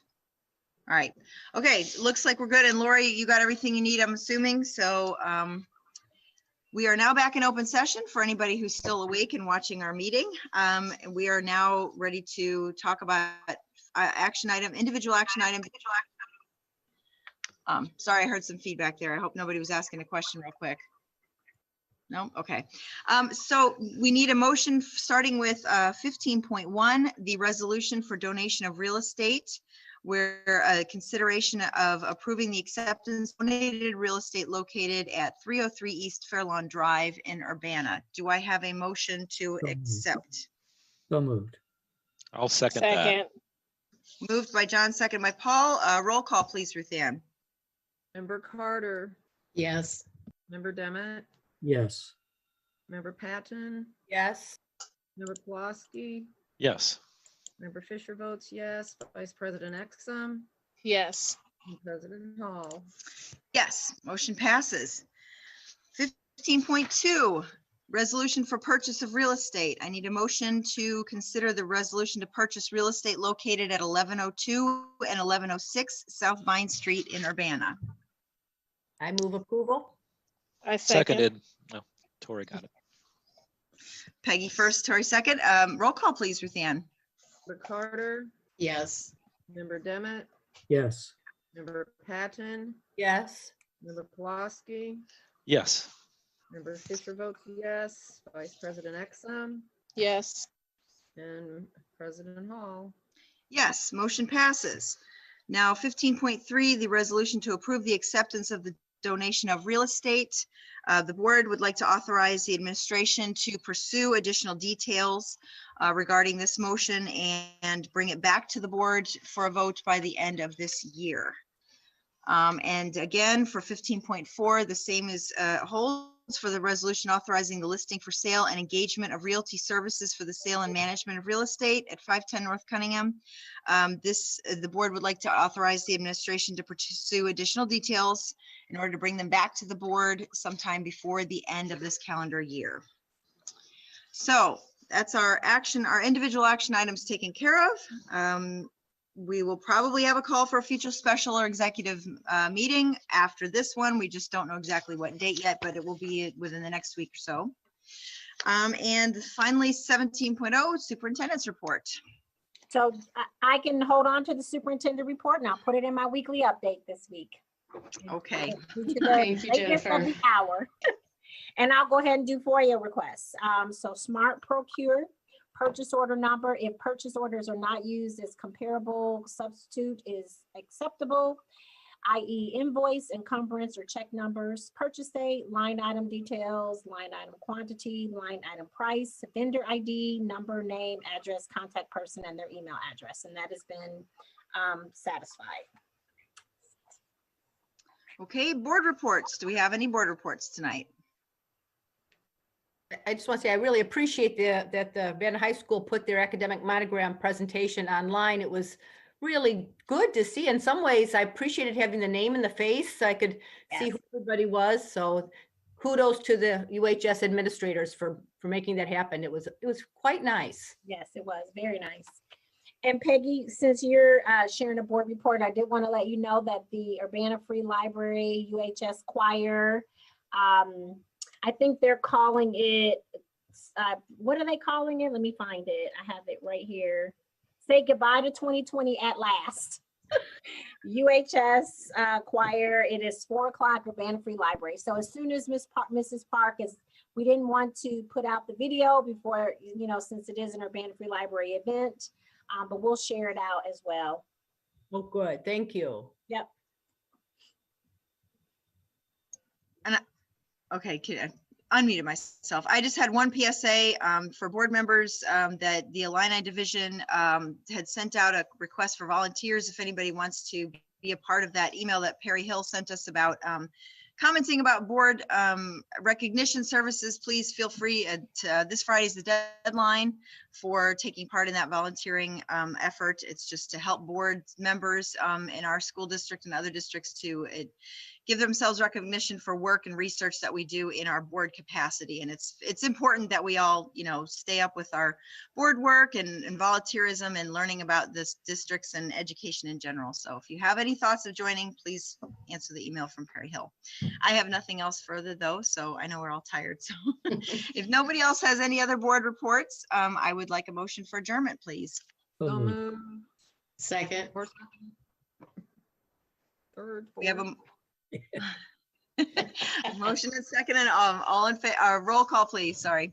Member Carter, Yes. Member Demmett, Yes. Member Patton, Yes.